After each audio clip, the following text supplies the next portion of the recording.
Difitnah selingkuh dengan pria lain oleh ibu mertua hingga aku dicerai suami. Ternyata justru suamiku yang selingkuh. Mereka sengaja memfitnahku agar punya alasan cerai dan menikah dengan pelakor itu. Mentari pagi menyusup lembut dari celah gorden, membelai wajah Tiara yang terlelap di samping Rama. Udara Jakarta yang selalu riuh. Pagi itu terasa damai di apartemen mereka. Aroma kopi yang baru diseduh dan roti panggang yang mulai tercium dari dapur adalah melodi pembuka hari yang selalu Tiara nikmati. Rama, suaminya, masih terlelap pulas, napasnya teratur. Senyum kecil tersungging di bibir Tiara. 3 tahun pernikahan mereka terasa bagai dongeng yang baru saja dimulai. Tiara dan Rama adalah pasangan yang banyak diidamkan.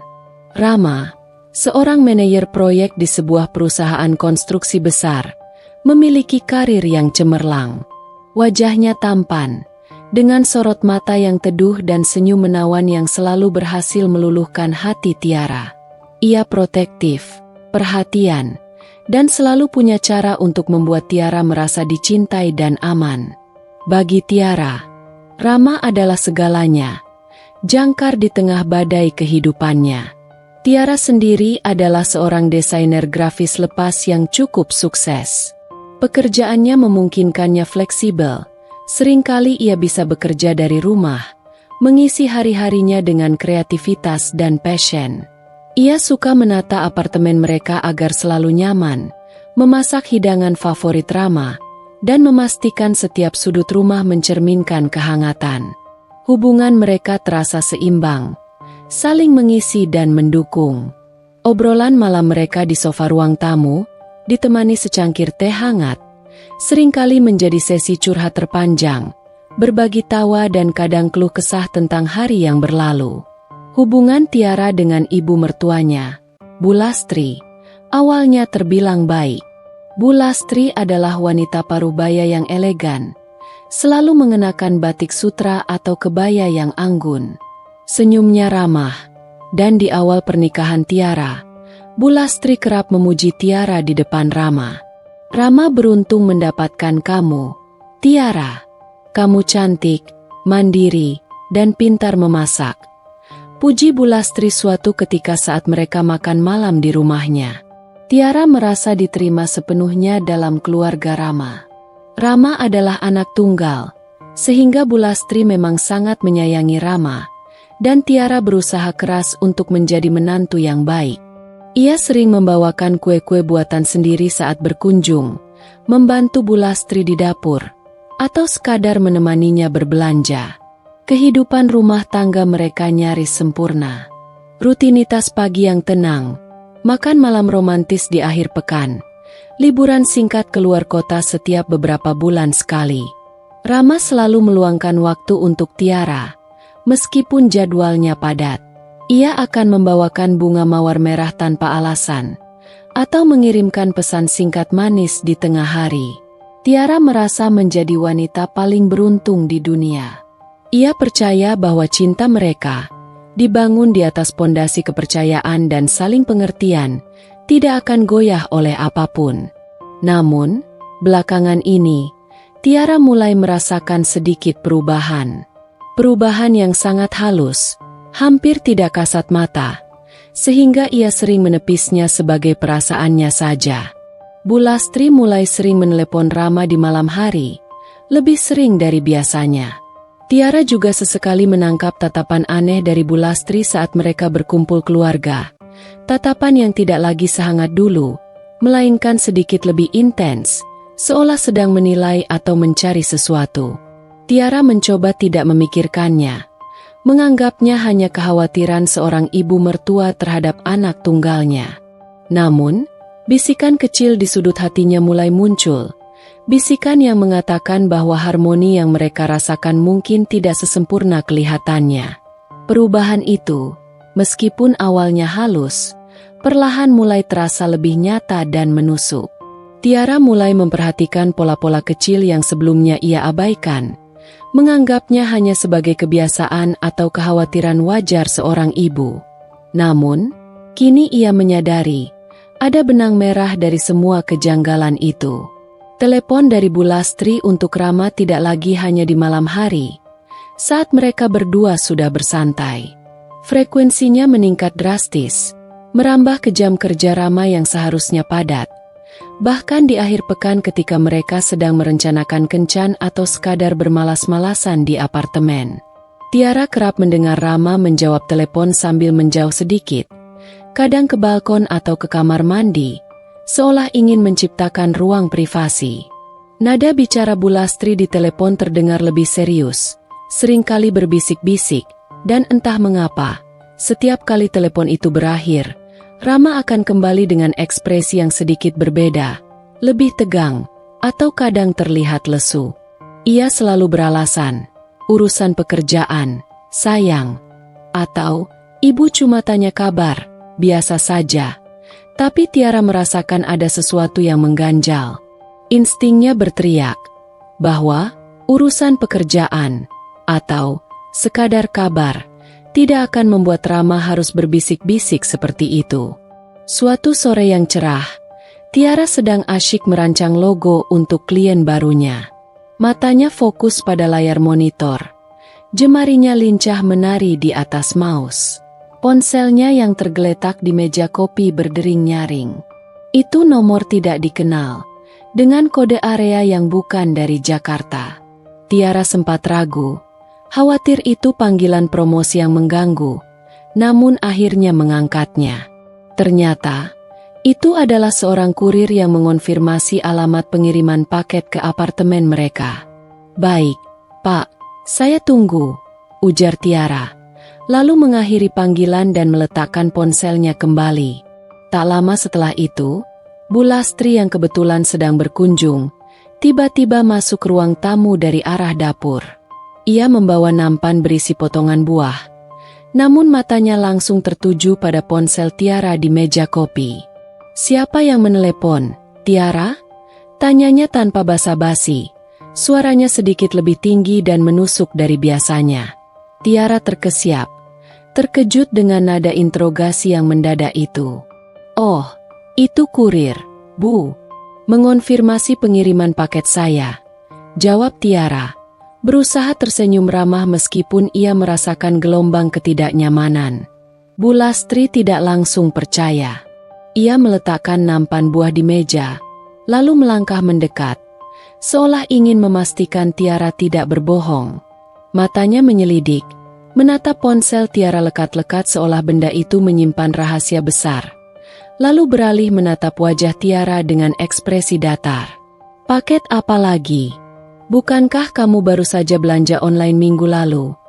tanyanya lagi, dengan nada yang sama penuh selidik, seperti seorang detektif yang sedang menginterogasi tersangka. "Hanya perlengkapan desain grafis, Bu. Ada stylus baru yang saya butuhkan untuk proyek ini," jelas Tiara, merasa semakin tidak nyaman dengan interogasi mendadak ini. Ia berusaha keras menjaga nada bicaranya agar tetap tenang. Kejadian itu membuat Tiara merasa sedikit terusik. Mengapa Bu Lastri begitu penasaran dan mencurigai hal sekecil itu? Ini bukan pertama kalinya ia merasa diawasi. Beberapa kali, saat Tiara sedang sibuk dengan pekerjaannya di laptop, ia akan mengangkat kepala dan mendapati Bu Lastri berdiri di ambang pintu, menatapnya tanpa ekspresi, seperti patung, lalu segera membuang muka seolah tidak terjadi apa-apa dan pura-pura memeriksa tanaman hias di pojok ruangan. Kecurigaan itu semakin menguat ketika suatu pagi, setelah Bu Lastri bermalam di apartemen mereka, Tiara menemukan laci meja kerjanya sedikit terbuka. Ia yakin semalam ia sudah menutupnya rapat-rapat, bahkan mengunci laci berisi dokumen penting. Di dalamnya, ada beberapa dokumen pribadi seperti sertifikat pernikahan mereka, fotokopi identitas, dan juga sebuah flash disk berisi portofolio desainnya yang bersifat rahasia klien. Tidak ada yang hilang, tetapi rasa tidak nyaman itu tetap ada. Siapa yang berani-beraninya membuka laci pribadinya? Ia sempat berpikir untuk bertanya pada Rama, tapi ia mengurungkan niatnya. Ia tidak ingin memicu pertengkaran atau membuat Rama merasa ia tidak mempercayainya. Ia hanya bisa menghela napas, mencoba menyingkirkan pikiran buruk dari benaknya. Sikap Bu Lastri yang mulai aneh ini juga diikuti dengan perubahan dalam percakapan mereka. Dulu, Bu Lastri sering bertanya tentang pekerjaan Tiara, tentang rencana liburan mereka, atau sekadar gosip ringan seputar keluarga. Kini, pertanyaannya mulai mengarah pada hal-hal yang lebih pribadi dan sensitif, seringkali disertai nada yang terselubung. "Tiara, akhir-akhir ini Rama sering pulang larut malam, ya?" tanya Bu Lastri suatu kali. Saat mereka sedang minum teh di dapur, suaranya terdengar lembut namun penuh arti. "Kamu tidak pernah curiga? Anak muda sekarang, banyak godaan di luar sana." Tiara mengerutkan kening, bingung dengan arah pembicaraan ini. "Tidak, Bu. Rama memang sedang banyak proyek besar. Saya paham dan dia selalu mengabari kalau pulang telat." Tiara mencoba meyakinkan dirinya sendiri dan Bu Lastri bahwa semua baik-baik saja. Bu Lastri hanya bergumam pelan. "Oh, begitu." Tapi tatapan matanya seolah mengatakan, "Aku tidak percaya," atau bahkan lebih buruk, "Aku tahu ada sesuatu yang lain." Di lain waktu, Bu Lastri juga pernah bertanya dengan nada santai namun tatapan tajam. "Kamu ada kenalan pria baru, Tiara? Dulu kamu sering cerita teman-teman priamu banyak, dari kuliah, dari kantor lama." Tiara kaget. Ia merasa disergap. "Tidak ada, Bu. Saya hanya fokus pada Rama dan pekerjaan saya. Teman-teman lama juga jarang saya hubungi. Paling hanya lewat grup chat saja." Pertanyaan-pertanyaan seperti itu, yang semakin sering dilontarkan dengan nada menyindir atau menyelidik, membuat Tiara mulai merasa terpojok. Ia merasa ada niat tersembunyi di balik sikap Bu Lastri, seolah ibu mertuanya sedang membangun sebuah narasi di kepalanya. Hatinya mulai diselimuti kegelisahan yang tidak dapat dijelaskan. Rama, di sisi lain, tampak tidak menyadari perubahan ini atau mungkin pura-pura tidak menyadarinya. Ia selalu membela ibunya jika Tiara mencoba mengutarakan perasaannya. "Ibu hanya perhatian, sayang. Wajar saja dia ingin tahu tentang kita. Ibu kan cuma punya Rama," kata Rama, menenangkan Tiara. Namun entah mengapa, kata-katanya tidak lagi sepenuhnya menenangkan. Ada celah kecil yang mulai terbentuk di dinding kepercayaan Tiara terhadap Rama. Tiara mulai merasa seperti ada jaring tak kasat mata yang perlahan-lahan melingkari dirinya. Dianyam oleh seseorang yang seharusnya menjadi sekutunya dan bagian dari keluarganya. Kehangatan rumah tangga yang dulu ia rasakan kini terasa sedikit dingin, diwarnai oleh tatapan curiga dan pertanyaan-pertanyaan menjebak dari ibu mertuanya. Ia tidak tahu apa yang sedang terjadi, namun firasat buruk itu semakin kuat menghantui benaknya, seolah awan gelap mulai berkumpul di atas rumah tangganya yang dulu cerah. Kegelisahan yang dirasakan Tiara bukan lagi sekadar bisikan halus di benaknya. Kini, ia sudah menjadi melodi sumbang yang mengganggu setiap detak jantungnya, sebuah simfoni ketidaknyamanan yang terus-menerus dimainkan oleh sang ibu mertua. Sikap Bu Lastri semakin kentara, tidak lagi terselubung oleh senyum ramah atau pujian palsu. Pertanyaan-pertanyaan yang dulu bernada selidik kini berubah menjadi pernyataan-pernyataan tersirat yang menyudutkan, menyerang langsung harga diri dan kesetiaan Tiara. Suatu malam, saat Tiara sedang menyiapkan makan malam favorit Rama, semur daging sapi dengan kentang, Bu Lastri yang kebetulan menginap, menghampiri dapur. Ia tidak membantu, melainkan berdiri di ambang pintu, bersandar pada kusen dengan kedua tangan terlipat di dada. Posturnya terlihat anggun namun kaku, dan matanya menatap Tiara yang sedang mengiris sayuran dengan sorot sulit diartikan, sebuah campuran antara penilaian, kecurigaan, dan sedikit kepuasan tersembunyi. "Tiara," panggil Bu Lastri, nadanya lebih dingin dan tajam dari biasanya, menusuk ke dalam pendengaran Tiara. "Saya perhatikan kamu sekarang sering sekali di rumah, ya? Dulu kamu rajin sekali ke kafe, bertemu klien, bahkan sesekali hangout dengan teman-teman lamamu. Ramai sekali jadwalmu." Tiara menghentikan aktivitasnya. Pisau sayur terhenti di udara, di atas talenan yang basah. Ia menoleh, merasa aneh dengan arah pembicaraan ini, dan tiba-tiba merasakan hawa dingin yang menyelimuti dapur. "Iya, Bu. Akhir-akhir ini saya memang lebih banyak pekerjaan yang bisa diselesaikan dari rumah. Klien lebih suka rapat online dan pengiriman desain bisa lewat email saja," jawab Tiara, berusaha tersenyum ramah meskipun ia merasakan alarm bahaya berdering di benaknya. Bu Lastri hanya mengangguk pelan, tapi senyum tipis yang tersungging di bibirnya tidak sampai ke matanya. Itu adalah senyum mengejek yang terlihat sangat dibuat-buat. Oh, begitu. Saya kira kamu sudah tidak punya teman lagi. Atau, jangan-jangan kamu sekarang lebih suka bertemu di tempat tersembunyi? Nada suaranya bergeser drastis. Ada intonasi mengejek yang terselip jelas di sana, sengaja ditekan pada kata tersembunyi. Jantung Tiara berdegup kencang, memukul-mukul dadanya dengan irama tak beraturan. Ia tahu kemana arah pembicaraan ini, dan darahnya terasa mendidih. Maksud ibu apa? Tanyanya. Suaranya sedikit bergetar, berusaha sekuat tenaga untuk menjaga ketenangannya agar tidak terpancing emosi. Bu Lastri mengangkat bahu acuh tak acuh. Ekspresinya pura-pura polos. Tidak ada maksud apa-apa. Hanya bertanya. Zaman sekarang kan banyak godaan. Apalagi kalau suami sibuk, istri jadi kesepian. Bisa saja mencari pelampiasan di luar sana, ya kan? Kalimat terakhir itu diucapkan dengan volume yang cukup keras.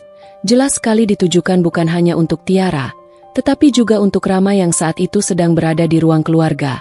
Mungkin bisa mendengar samar-samar. Tiara menelan ludah pahit. Ia merasa seperti baru saja ditampar. Bukan dengan tangan, melainkan dengan kata-kata beracun. Tuduhan terselubung ini terlalu jelas, terlalu telanjang.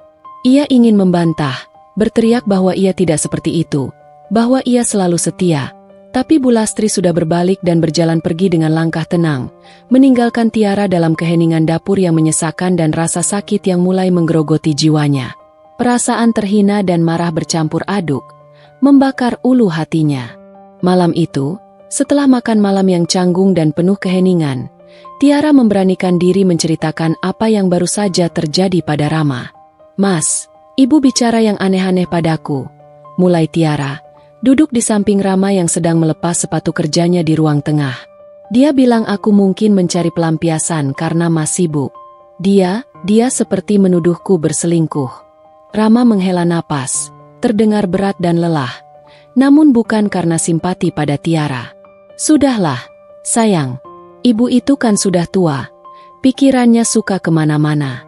Mungkin dia cuma khawatir berlebihan. Jangan diambil hati," katanya, sambil meraih tangan Tiara, menggenggamnya sekilas. Namun, Tiara merasakan genggaman itu tidak sekuat dan setenang biasanya. Ada keraguan, bahkan sedikit keengganan, di sana. Jemarinya terasa kaku, tidak lagi memberikan kehangatan yang dulu selalu ia rasakan. "Tapi, Mas, ini bukan yang pertama kali. Belakangan ini ibu sering bertanya hal-hal yang mencurigakan. Dia bahkan pernah bilang aku ada kenalan pria baru. Dia seolah ingin mencari-cari kesalahanku," lanjut Tiara. Suaranya syarat kekhawatiran dan keputusasaan. Ia memohon pengertian dari suaminya, berharap Rama akan menjadi bentengnya. Rama bangkit berdiri tiba-tiba. Gesturnya menunjukkan ketidaksabaran. Wajahnya mengeras. "Tiara, kamu ini kenapa sih? Ibu itu ibuku. Mana mungkin dia berniat jahat padamu? Dia hanya ingin yang terbaik untuk rumah tangga kita. Kamu ini terlalu sensitif." Nada suara Rama meninggi. Ada sedikit kejengkelan dan frustrasi di sana. "Lagi pula, kamu kan tahu ibu sangat menyayangiku. Mungkin dia hanya tidak ingin aku kecewa, atau melihatku disakiti. Dia hanya peduli." Tiara terdiam, membeku di tempatnya. Kata-kata Rama terasa seperti tamparan kedua, bahkan lebih menyakitkan dari tuduhan Bu Lastri. Rama tidak hanya tidak membelanya, tetapi justru menyalahkan Tiara karena terlalu sensitif dan mencurigai niat ibunya. Rama seolah sudah memilih pihak, dan pihak itu jelas bukan Tiara. Ada celah yang semakin lebar tercipta di antara mereka. Celah yang tak terlihat namun terasa sangat dingin dan hampa. Kepercayaan Tiara pada Rama mulai terkikis. Lapis demi lapis, seperti tanah yang terkikis erosi. Ia merasa sendirian dan teralienasi di rumah tangganya sendiri, menghadapi serangan-serangan verbal dari ibu mertuanya dan sikap abai dari suaminya. Sikap Rama yang berubah ini juga membuat Tiara semakin gelisah dan bingung. Dulu, Rama selalu menjadi pendengar yang baik, selalu ada untuknya. Kini, Ia mudah sekali mengalihkan pembicaraan, atau bahkan menyudahi pertengkaran kecil dengan pergi ke kamar tamu dan mengunci diri. Ia sering menghabiskan waktu lebih banyak di luar, dengan alasan pekerjaan yang tak ada habisnya. Jika di rumah, ia akan fokus pada ponselnya, terkadang tersenyum sendiri saat melihat layar, seolah menghindar dari Tiara. Malam-malam yang dulu diisi dengan obrolan hangat, tawa, dan sentuhan mesra, kini digantikan oleh keheningan yang dingin, suara ketikan dari laptop Tiara dan sesekali dering notifikasi dari ponsel Rama. Tiara merasa Rama semakin menjauh, seolah ada dinding tak kasat mata yang tiba-tiba muncul di antara mereka, tebal dan tak tertembus. Benih-benih keretakan itu kini tumbuh subur, ditabur oleh kecurigaan Bu Lastri yang tanpa henti dan dipupuk oleh sikap Rama yang semakin acuh tak acuh, bahkan menyudutkan Tiara. Tiara mulai merasakan bahwa rumah tangga yang dulu ia anggap sebagai surga dan pelabuhan aman, kini perlahan berubah menjadi sangkar yang menyesakan, di mana ia merasa terperangkap, sendirian menghadapi tuduhan tak berdasar, dan kehilangan sosok pelindung yang seharusnya ada di sisinya. Ia tidak tahu apa yang sedang direncanakan Bu Lastri dan mengapa Rama seolah tunduk padanya, tapi ia tahu bahwa kebahagiaannya sedang dalam bahaya besar, terancam oleh badai yang belum ia pahami sepenuhnya. Hari itu, Jakarta sedang dalam puncak kemacetannya yang legendaris. Udara terasa gerah dan penuh polusi, membuat napas terasa sesak. Tiara baru saja menyelesaikan pertemuan dengan klien di sebuah kantor modern di bilangan Sudirman.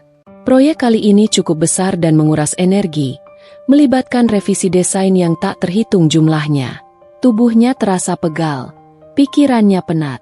Ia memutuskan untuk sedikit bersantai, mencari jeda dari hiruk-pikuk kota, sebelum akhirnya pulang ke apartemennya. Sambil menunggu taksi online yang tak kunjung tiba, aplikasi di ponselnya terus menunjukkan angka estimasi waktu kedatangan yang terus mundur. Tiara mencari tempat bernaung dari teriknya matahari siang. Matanya tertumbuk pada sebuah kafe kecil bergaya vintage yang tampak nyaman dan asri di seberang jalan, terselip di antara deretan toko-toko modern. Plang kayu bertuliskan, "Kopi Klasik", dengan desain sederhana menarik perhatiannya. Ah, secangkir latte dingin sepertinya ide bagus, pikirnya, membayangkan kesejukan es kopi membasahi tenggorokannya. Ia menyeberang jalan dengan hati-hati, lalu memasuki kafe itu. Aroma kopi yang semerbak, campuran antara espresso dan roast bean yang baru digiling, langsung menyambutnya.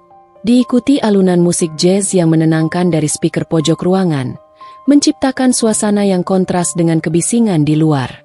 Tiara memilih meja kecil dekat jendela, di mana cahaya matahari masuk dengan hangat. Ia mengeluarkan tabletnya, berniat mengecek email pekerjaan yang mungkin masuk, atau sekadar berselancar di media sosial sambil menunggu minumannya. Baru saja ia membuka aplikasi e-reader di tabletnya, sebuah suara familiar menginterupsi ketenangan. "Tiara? Tiara Adhisti." Tiara mendongak, sedikit terkejut. Di depannya berdiri seorang pria dengan senyum lebar yang ramah, rambut sedikit gondrong yang diikat longgar, dan tatapan mata yang hangat. Butuh beberapa detik bagi Tiara untuk memproses dan mengenalinya. Rio Baskara, teman lamanya saat kuliah dulu. Mereka berasal dari jurusan yang berbeda, Tiara dari desain komunikasi visual dan Rio dari ilmu komputer, namun sering bertemu dan akrab di organisasi pers mahasiswa kampus. Mereka cukup sering mengerjakan tugas kelompok bersama, berbagi ide, bahkan pernah mengikuti lomba desain poster. Namun, setelah lulus, kesibukan masing-masing membuat komunikasi mereka terputus, hanya sesekali berinteraksi di media sosial. "Rio, ya ampun, ini beneran kamu?" seru Tiara, kaget sekaligus senang bercampur aduk. Wajahnya berseri-seri. "Sudah lama sekali. Apa kabar?" Rio menarik kursi di depan Tiara tanpa ragu, gestur spontan seorang teman lama yang merasa nyaman dan tidak sungkan. "Baik-baik, kamu sendiri gimana?" "Wah, makin cantik saja nih, Tiara. Kok bisa ada di sini?" tanyanya sambil tersenyum lebar. Mereka pun larut dalam obrolan nostalgia yang hangat dan menyenangkan. Dari mulai cerita dosen yang aneh dan nyentrik, kenangan masa ospek yang penuh kekonyolan, hingga perjalanan karir masing-masing yang penuh liku. Rio ternyata sekarang bekerja di sebuah startup teknologi yang sedang naik daun, Tak jauh dari lokasi kafe itu, mereka berbagi cerita tentang pekerjaan, tantangan hidup di kota besar, dan sedikit tentang kehidupan pribadi. Tiara menceritakan singkat tentang pernikahannya dengan Rama, bagaimana mereka bertemu, dan kebahagiaan yang ia rasakan. Sementara Rio bercerita tentang kesibukannya mengejar karir, target-target ambisius perusahaannya, dan statusnya yang masih single karena fokus pada pekerjaan. Percakapan mereka sangatlah polos dan profesional, layaknya dua rekan kerja atau teman lama yang sedang bertukar kabar. Tidak ada obrolan yang aneh-aneh, apalagi mengarah ke hal-hal pribadi yang terlalu dalam atau romantis. Mereka hanya dua orang teman lama yang tak sengaja bertemu di tempat umum, menikmati obrolan ringan yang sesekali diselingi tawa renyah, dan bernostalgia tentang masa lalu. Tiara merasa senang bisa bertemu Rio lagi. Rasanya seperti menemukan bagian dari masa lalunya yang menyenangkan. "Wah, sudah hampir 1 jam kita ngobrol," seru Rio tiba-tiba, melirik jam tangannya yang elegan. "Aku ada meeting penting sebentar lagi. Harus buru-buru. Tapi senang banget bisa ketemu kamu lagi, Tiara. Semoga kita bisa ketemu lagi, ya? Kapan-kapan kita lanjut ngobrol. Siapa tahu ada proyek yang bisa dikerjasamakan." "Iya, aku juga senang banget ketemu kamu, Rio. Hati-hati di jalannya," balas Tiara tulus. Rio tersenyum, mengangguk, lalu pamit dan melambaikan tangan sebelum beranjak cepat meninggalkan kafe. Tiara tersenyum kecil, merasa segar setelah obrolan ringan dengan teman lamanya. Ia kembali menyeruput latenya, sebelum akhirnya taksi online-nya tiba dan ia bergegas pulang. Tiara sama sekali tidak tahu bahwa di sudut lain kafe itu, tersembunyi di balik deretan rak buku antik dan sebuah tanaman besar, sepasang mata tajam sedang mengawasi mereka. Mata itu milik seorang wanita muda yang tampak biasa saja, namun tatapannya penuh fokus. Ia memegang ponselnya dengan hati-hati. Kameranya terarah pada meja Tiara dan Rio. Sebuah kamera ponsel yang senyap mencuri beberapa jepretan, menangkap momen ketika Rio menarik kursi dan duduk di depan Tiara, saat mereka tertawa ringan, saat Tiara tersenyum lebar pada Rio, dan ketika Rio melambaikan tangan perpisahan. Potongan-potongan visual itu, yang diambil dari sudut pandang tertentu dan tanpa konteks, dapat dengan mudah dimanipulasi menjadi narasi yang berbeda, narasi yang penuh kecurigaan dan kesalahpahaman. Tiara sama sekali tidak menduga bahwa pertemuan tak sengaja yang polos itu, obrolan ringan dengan teman lama, akan menjadi awal dari badai yang akan menghancurkan kebahagiaan dan kehidupannya. Tiara pulang ke apartemennya dengan langkah ringan, hati yang terasa lapang. Pertemuan dengan Rio benar-benar menjadi penyegar di tengah rutinitasnya yang kadang terasa monoton. Senyum tipis masih tersungging di bibirnya saat ia mengeluarkan kunci dan membuka pintu apartemen. Namun, senyum itu seketika sirna, menguap ditelan oleh hawa dingin yang menyambutnya. Suasana di dalam apartemen terasa berat dan mencekam, seperti badai yang sudah berkumpul dan siap menerjang tanpa aba-aba. Di ruang tamu, Rama sudah duduk di sofa tunggal favoritnya. Punggungnya tegak kaku, seperti patung marmer. Wajahnya mengeras, garis rahangnya tegas, dan tatapannya kosong. Namun ada bara kemarahan yang membara dan dipendam dalam-dalam di matanya yang menatap lurus ke arah Tiara begitu ia melangkah masuk. Di sebelahnya, Bu Lastri duduk dengan raut wajah prihatin yang dibuat-buat, penuh kesedihan palsu. Namun mata sipitnya memancarkan kilatan kepuasan yang tersembunyi, nyaris tak terlihat oleh mata telanjang. Tangannya menggenggam secangkir teh herbal yang mengepulkan asap tipis, seolah ia baru saja menyaksikan sebuah drama yang paling menyedihkan di muka bumi. "Dari mana saja kamu, Tiara?" Suara Rama terdengar dingin, tajam, dan menusuk ke dalam ulu hati Tiara. Bukan pertanyaan seorang suami yang khawatir akan keberadaan istrinya, melainkan tuduhan seorang hakim yang siap menjatuhkan vonis. Tiara terkejut. Jantungnya berdebar kencang. Ia merasakan gelombang ketidaknyamanan yang kuat. "Aku baru pulang dari kafe, Mas. Tadi habis bertemu klien di Sudirman, lalu mampir sebentar sambil menunggu taksi online yang susah sekali datang," jawabnya, berusaha menjaga nada bicaranya tetap tenang dan menjelaskan apa adanya, meski instingnya berteriak ada yang sangat tidak beres. "Kafe?" Bu Lastri mendengus.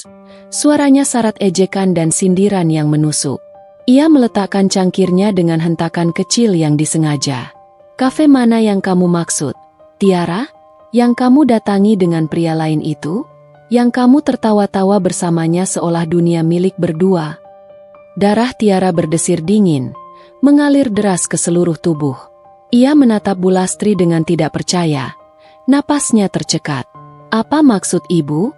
Aku tidak bertemu siapa-siapa selain Rio, teman lama kuliahku. Itu pun tidak sengaja bertemu, Bu. Kami hanya mengobrol sebentar saja. Tidak sengaja. Rama tiba-tiba bangkit berdiri dari sofa. Tubuhnya yang tinggi dan tegap menjulang di hadapan Tiara, menciptakan bayangan mengancam di lantai. Raut wajahnya kini penuh amarah yang meledak-ledak.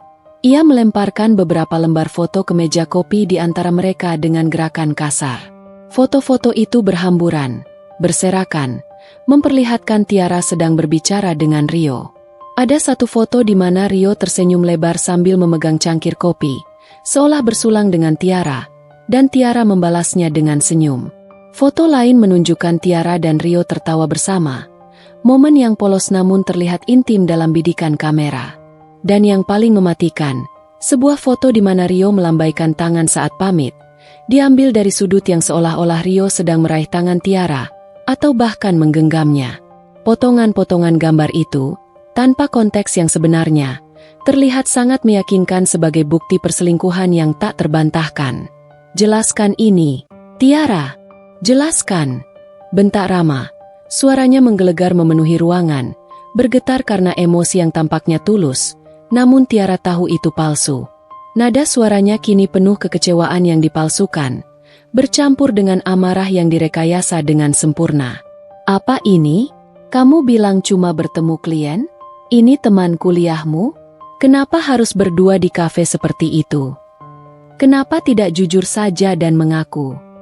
Tiara meraih foto-foto itu dengan tangan gemetar. Jemarinya terasa dingin. Matanya membelalak tak percaya. Ini memang Rio. Tapi cara pengambilan gambarnya, sudut pandangnya yang menipu, semua terlihat begitu salah. Ia langsung menyadari ini adalah jebakan, sebuah skenario yang telah disusun rapi. Mas, ini tidak seperti yang kalian pikirkan. Dia Rio, teman lamaku. Kami hanya kebetulan bertemu. Mas, kami hanya mengobrol sebentar. Tidak lebih. Tidak ada apa-apa di antara kami. Ia menatap Rama, mencoba mencari setitik kepercayaan di mata suaminya.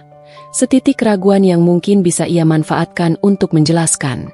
Namun, Rama menatapnya dengan tatapan kosong, dingin, dan hampa. Seolah Tiara adalah orang asing yang baru ia kenal dan telah mengkhianatinya dengan cara paling keji. Tidak ada jejak cinta, pengertian, atau kepercayaan di sana. Bulastri, yang sejak tadi hanya dia mengamati dengan senyum tipis di bibirnya, tiba-tiba angkat bicara dengan nada dramatis yang berlebihan, seolah sedang berakting di panggung sandiwara. Alasan? Kamu pikir kami bodoh, Tiara? Kamu pikir Rama akan percaya dengan bualanmu itu? Foto ini jelas menunjukkan kemesraan. Senyummu itu, tatapanmu itu. Apalagi yang mau kamu sangkal? Bukti sudah berbicara. Suara Bulastri meninggi, penuh kemarahan yang seolah-olah tulus, diselingi nada putus asa. Ia bahkan mengusap sudut matanya, terlihat seperti ibu yang benar-benar tersakiti dan terhianati. Anakku Rama selama ini bekerja keras siang malam untukmu, membahagiakanmu, memenuhi semua keinginanmu, tapi ini balasannya. Kamu sudah menghancurkan rumah tangga anakku, menghancurkan hati Rama yang tulus. Tiara menoleh ke arah Rama sekali lagi, memohon pembelaan, sebuah isyarat kecil bahwa ia tidak sendirian. Mas, kamu kenal aku kan? Aku tidak mungkin melakukan ini. Ini semua salah paham, Mas. Aku bersumpah. Tapi Rama hanya diam, membisu. Ia tidak membela Tiara sedikit pun. Ia bahkan tidak menatap Tiara. Tubuhnya tegang, seolah ia adalah boneka yang digerakkan oleh tali tak terlihat, patuh pada skenario yang sudah disiapkan. Tatapan matanya kosong, seolah ia sudah mengambil keputusan final, seolah semua kebersamaan mereka selama ini, semua kenangan manis, tidak berarti apa-apa sama sekali. Ada keraguan yang menggerogoti Tiara dari dalam. Apakah Rama tidak mempercayainya sama sekali? Atau, yang lebih menakutkan lagi, apakah Rama memang menginginkan semua ini terjadi? Malam itu, Rama tak berbicara sepatah kata pun pada Tiara. Tanpa mengucapkan selamat tinggal atau penjelasan, ia mengambil selimut dan bantal dari kamar utama, lalu berjalan lurus menuju kamar tamu. Suara kunci diputar terdengar jelas, mengakhiri semua harapan Tiara untuk menjelaskan kebenaran atau sekadar mendengar Rama bertanya apa yang sebenarnya terjadi. Ia ditinggalkan sendirian di ruang tamu yang dingin, dikelilingi oleh foto-foto yang menuduhnya, dan hati yang hancur berkeping-keping menjadi serpihan tak berbentuk. Badai itu, yang Tiara rasakan mendekat selama berminggu-minggu, kini telah meledak, menghancurkan segalanya dengan kekuatan yang luar biasa. Ini adalah awal dari mimpi buruk yang paling mengerikan dalam hidupnya. Sebuah kenyataan yang lebih pahit dari apapun yang pernah ia bayangkan. Malam berlalu dalam kesunyian yang mencekam dan menusuk. Tiara tidak bisa memejamkan mata sedikit pun. Setiap kali ia berusaha terlelap, wajah Rama yang dingin dan penuh tuduhan, serta mata Bulastri yang memancarkan kemenangan tersembunyi, terbayang jelas di benaknya, menghantuinya tanpa henti. Pagi datang membawa kelelahan fisik dan batin yang mendalam. Tubuhnya terasa remuk redam. Aroma kopi yang baru diseduh dan roti panggang yang dulu menjadi penanda harmoni dan kehangatan pagi mereka, kini terasa hambar, bahkan menyesakan, bagai pertanda kehancuran. Dengan sisa-sisa keberanian dan harapan yang tipis, Tiara memberanikan diri mengetuk pintu kamar tamu. Ia tahu Rama ada di sana, mengurung diri dalam amarahnya. Ia harus bicara, harus menjelaskan semuanya, menepis fitnah keji yang telah meracuni pikiran suaminya. "Mas, boleh aku bicara sebentar? Aku mohon," panggilnya pelan. Suaranya serak dan nyaris tak terdengar.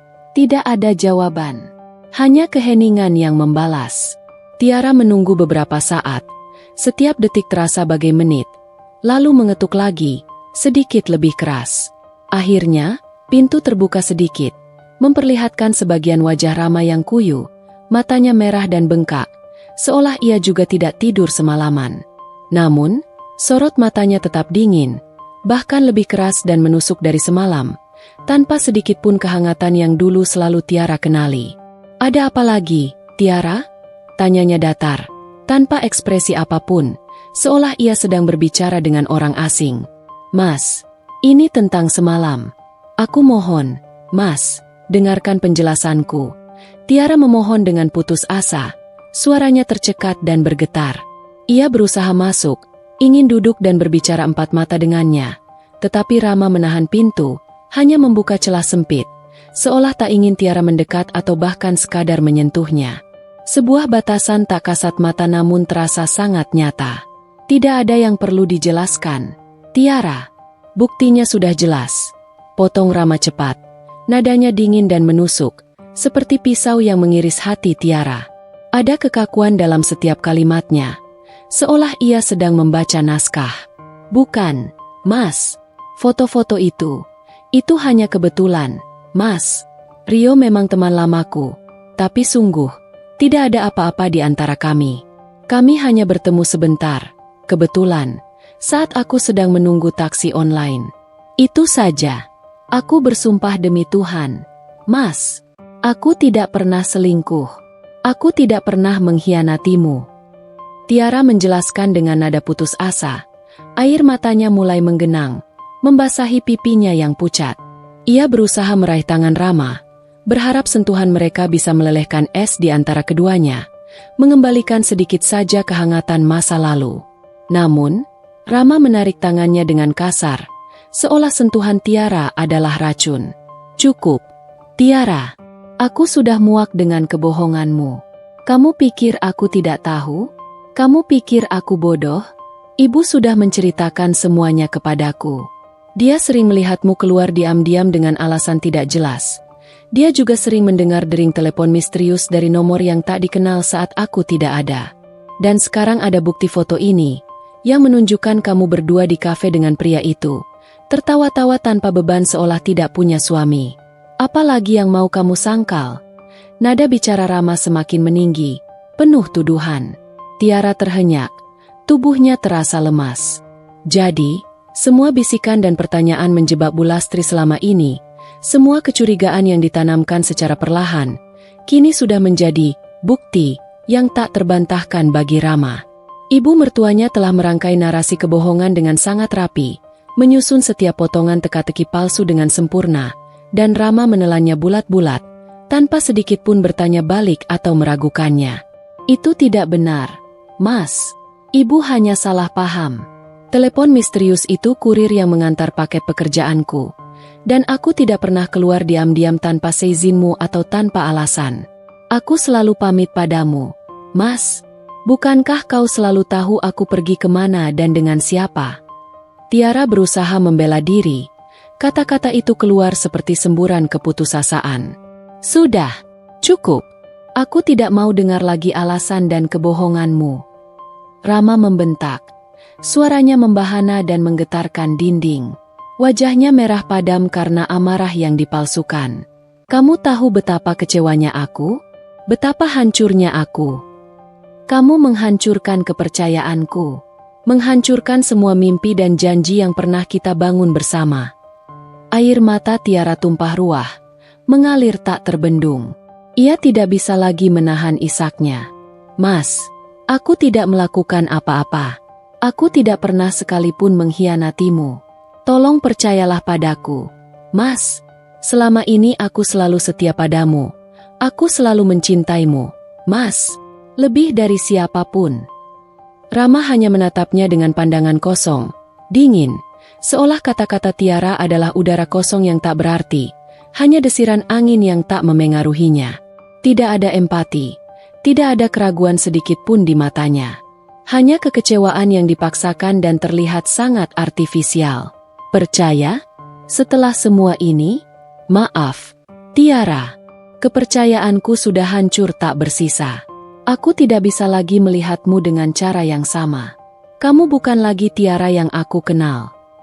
Ia kemudian menutup pintu kamar tamu dengan cepat, menguncinya kembali dengan suara klik yang memekakan telinga. Suara itu bagai palu godam yang menghantam hati Tiara, menandakan bahwa semua upayanya sia-sia. Tembok Rama sudah berdiri kokoh, tak tergoyahkan, dibangun dari kebohongan dan prasangka yang ditanamkan dengan telaten oleh ibunya. Tiara merosot ke lantai di depan pintu yang tertutup rapat itu. Tubuhnya lemas tak bertenaga, tenggelam dalam kesedihan yang tak tertahankan. Pembelaannya, air matanya, sumpah setianya, semua hanya memantul tanpa bekas dari tembok keras hati suaminya. Ia benar-benar sendirian, terperangkap dalam jaring fitnah yang begitu rapi dan kejam. Setelah insiden menyakitkan di depan pintu kamar tamu itu, di mana segala upaya penjelasan Tiara mental tak bersisa, kehidupan Tiara di apartemennya berubah drastis menjadi neraka. Rumah yang dulunya adalah oase hangat, tempat tawa dan cinta tumbuh subur, kini terasa seperti penjara, dingin dan hampa, dindingnya seolah ikut menghimpit jiwanya. Rama benar-benar menjaga jarak, membangun tembok tak kasat mata yang kokoh di antara mereka. Ia akan berangkat kerja sangat pagi, bahkan sebelum fajar menyingsing dan Tiara terbangun dari tidurnya yang seringkali tak nyenyak, dan pulang sangat larut malam, seringkali ketika Tiara sudah tertidur pulas dalam kesendirian. Rama seolah berusaha keras untuk menghindari Tiara sebisa mungkin. Jika terpaksa harus berada di rumah bersamanya, Rama akan mengunci diri di kamar tamu yang kini menjadi wilayah pribadinya, atau menghabiskan waktu berjam-jam di ruang kerja pribadinya. Seolah Tiara adalah penyakit menular yang harus dihindari sama sekali. Tiara bisa merasakan aura permusuhan yang terpancar darinya. Sebuah dingin yang lebih beku daripada udara di puncak gunung es. Komunikasi verbal hampir tidak ada di antara mereka. Apartemen besar itu dipenuhi keheningan yang memekakan telinga. Jika ada keperluan mendesak, seperti tagihan listrik atau urusan rumah tangga, Rama akan berbicara hanya dengan kata-kata singkat, dingin, dan lugas. Bahkan seringkali ia memilih untuk berkomunikasi melalui pesan teks meskipun mereka berada di bawah atap yang sama, di ruangan yang berdekatan. Tatapan matanya selalu menghindar, atau jika tidak, ia akan menatap Tiara dengan sorot penuh penghakiman, seolah Tiara adalah orang asing yang telah ia tangkap basah melakukan kejahatan besar, seorang penipu yang paling keji. Tiara mencoba beberapa kali mendekati Rama, mengajaknya bicara baik-baik dengan lembut, mencoba memasak hidangan favoritnya dengan penuh kasih sayang, atau sekadar menunggunya pulang dengan secangkir teh hangat di tangan dan senyum yang tulus. Namun, semua usahanya sia-sia. Rama akan mengabaikannya, memberikan jawaban satu kata yang menyakitkan, atau bahkan langsung pergi begitu saja, meninggalkan Tiara dalam kepedihan yang mendalam. Tekanan tidak hanya datang dari Rama. Kehadiran Bu Lastri di apartemen mereka menjadi semakin sering dan mencekik, seolah ia sudah pindah dan menjadikan apartemen itu markas pengawasannya. Ia tidak lagi sekadar berkunjung sesekali, melainkan seolah-olah mengawasi setiap gerak-gerik Tiara dengan mata elang. Bu Lastri akan muncul tiba-tiba di dapur saat Tiara sedang memasak, menyentuh-nyentuh bahan makanan, dan mengomentari dengan sinis cara Tiara memotong sayuran atau bumbu yang digunakan. Rama tidak suka terlalu banyak cabai. "Tiara, kamu tidak ingat ya? Jangan-jangan sudah lupa saking sibuknya dengan urusan di luar. Atau, dulu Rama selalu bilang masakan mama yang paling enak dan paling cocok untuknya. Kenapa sekarang beda rasanya?" Komentar-komentar itu terdengar seolah menguji kesetiaan dan memori Tiara, atau secara terang-terangan membandingkannya dengan Rama dan dirinya sendiri, selalu dengan niat merendahkan. Jika Tiara menerima telepon, Bu Lastri akan mendekat dan berusaha menguping, bahkan sesekali sengaja mengeraskan suara batuknya atau menjatuhkan sesuatu untuk membuat Tiara menyadari kehadirannya. Pernah suatu kali, Tiara sedang berbicara dengan ibunya di telepon, menceritakan sedikit kekhawatirannya tentang sikap Rama dan Bu Lastri, mencari dukungan. Tiba-tiba, Bu Lastri muncul di belakangnya, berdiri tegak dan membeku seperti patung, membuat Tiara langsung mengakhiri panggilan dengan panik, jantungnya berdebar kencang. Bu Lastri hanya tersenyum tipis, senyum penuh kemenangan yang membuat Tiara merinding. "Kenapa buru-buru menutup telepon, Tiara? Sedang bicara apa? Rahasia ya? Tidak biasanya kamu begitu," tanya Bu Lastri dengan senyum tipis yang penuh arti dan tatapan menyelidik. Tiara hanya bisa tersenyum masam, tak tahu harus menjawab apa. Tiara merasa tercekik. Ia tidak bisa lagi bergerak bebas di rumahnya sendiri. Setiap sudut apartemen terasa seperti ada mata yang mengawasi. Setiap bayangan seolah menyembunyikan seseorang yang siap menghakimi. Ia mulai menghindari ruang-ruang umum, lebih sering menghabiskan waktu di kamar tidur mereka yang kini terasa sangat luas dan hampa tanpa kehadiran Rama. Ia bekerja dari sana, makan di sana, bahkan terkadang menangis dalam diam di balik bantalnya, meredam isak tangis agar tidak terdengar. Isolasi ini sangat memukul Tiara. Teman-temannya mulai merasa ada yang aneh karena Tiara selalu menolak ajakan keluar dengan berbagai alasan. Ia merasa malu dan terlalu lelah secara emosional untuk berpura-pura baik-baik saja atau menceritakan kondisi rumah tangganya. Rama sendiri tampaknya tidak memedulikan kondisi mental Tiara yang semakin terpuruk. Ia seolah-olah mendapatkan legitimasi penuh dari ibunya untuk memperlakukan Tiara dengan dingin dan acuh tak acuh, seolah Tiara memang pantas mendapatkan perlakuan itu. Suatu pagi, Tiara memberanikan diri untuk menghadapi Rama sekali lagi di meja makan, mencoba mencari titik terang. "Mas, sampai kapan kita akan seperti ini? Aku tidak tahan lagi dengan semua ini," katanya. Suaranya pelan dan putus asa, nyaris seperti bisikan. Rama meletakkan sendoknya dengan suara denting keras di piring, menatap Tiara dengan mata tajam dan dingin. "Kamu yang memulai ini, Tiara. Jangan pura-pura jadi korban sekarang. Aku sedang memikirkan segalanya, dan aku butuh waktu. Untuk saat ini, kita perlu jarak, sampai aku bisa memutuskan apa yang terbaik untuk kita berdua." Kata-kata "perlu jarak" itu terasa dingin dan menusuk, mengoyak sisa-sisa harapan Tiara. Tiara tahu artinya. Rama sedang mempertimbangkan perpisahan, bahkan perceraian.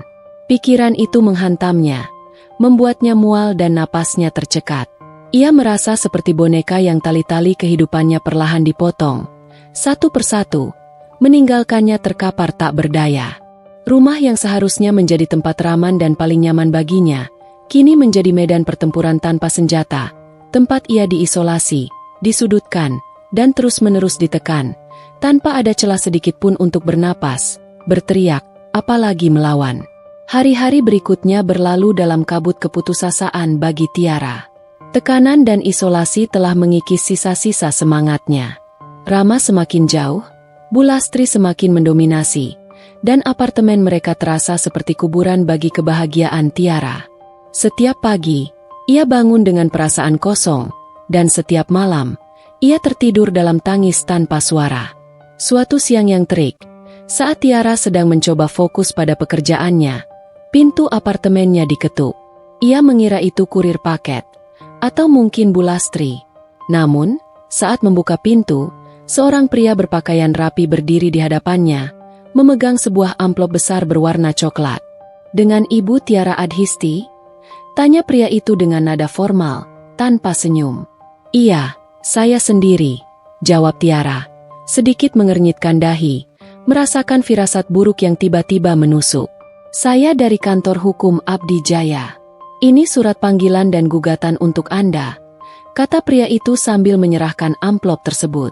Ekspresinya datar, seolah ia hanya menjalankan tugas. Tangan Tiara gemetar saat menerima amplop itu. Beratnya terasa menekan jiwanya. Ia bahkan tidak berani membukanya di depan pria itu. "Terima kasih," bisiknya, lalu segera menutup pintu begitu pria itu berbalik pergi. Ia berjalan mundur, menjauhi pintu, hingga punggungnya menabrak dinding. Matanya terfokus pada amplop di tangannya. Perlahan, dengan jantung berdebar tak karuan, Tiara merobek segel amplop tersebut. Di dalamnya, ada beberapa lembar kertas bermaterai. Baris pertama yang terbaca jelas adalah gugatan cerai. Seluruh dunia Tiara runtuh. Napasnya tercekat. Kaki-kakinya terasa lemas. Ia merosot jatuh ke lantai. Air mata langsung membanjiri pipinya. Ia membaca paragraf demi paragraf dengan mata kabur, berusaha memahami setiap kata yang tertulis di sana. Gugatan itu diajukan oleh Rama Putra Wijaya, suaminya sendiri. Alasannya jelas dan menyakitkan. Perselingkuhan yang tidak dapat ditoleransi dan telah menyebabkan keretakan rumah tangga yang tidak dapat diperbaiki. Di sana juga tertera lampiran bukti-bukti yang menyeret namanya. Keterangan dari saksi, yang Tiara yakini adalah Bu Lastri, serta cetakan foto-foto dirinya bersama Rio di kafe. Semuanya disusun sedemikian rupa, dibuat seolah-olah fakta yang tak terbantahkan. Tiara menjerit dalam hati. Ini nyata. Ini bukan mimpi buruk. Semua yang Bu Lastri lakukan, semua sikap dingin Rama, semua isolasi yang ia alami, semuanya adalah bagian dari rencana besar ini. Mereka memang sengaja memfitnahnya, mencari alasan untuk menceraikannya. Tubuhnya gemetar hebat. Ia tidak bisa berpikir jernih. Bagaimana mungkin Rama, suaminya, tega melakukan ini? Ia tidak hanya menceraikannya, tetapi juga mencoreng nama baiknya dengan tuduhan keji yang sama sekali tidak benar. Ia merasa dikhianati dalam skala yang paling pribadi dan fundamental. Cinta yang ia yakini selama ini, ternyata hanyalah topeng dari sebuah skenario licik.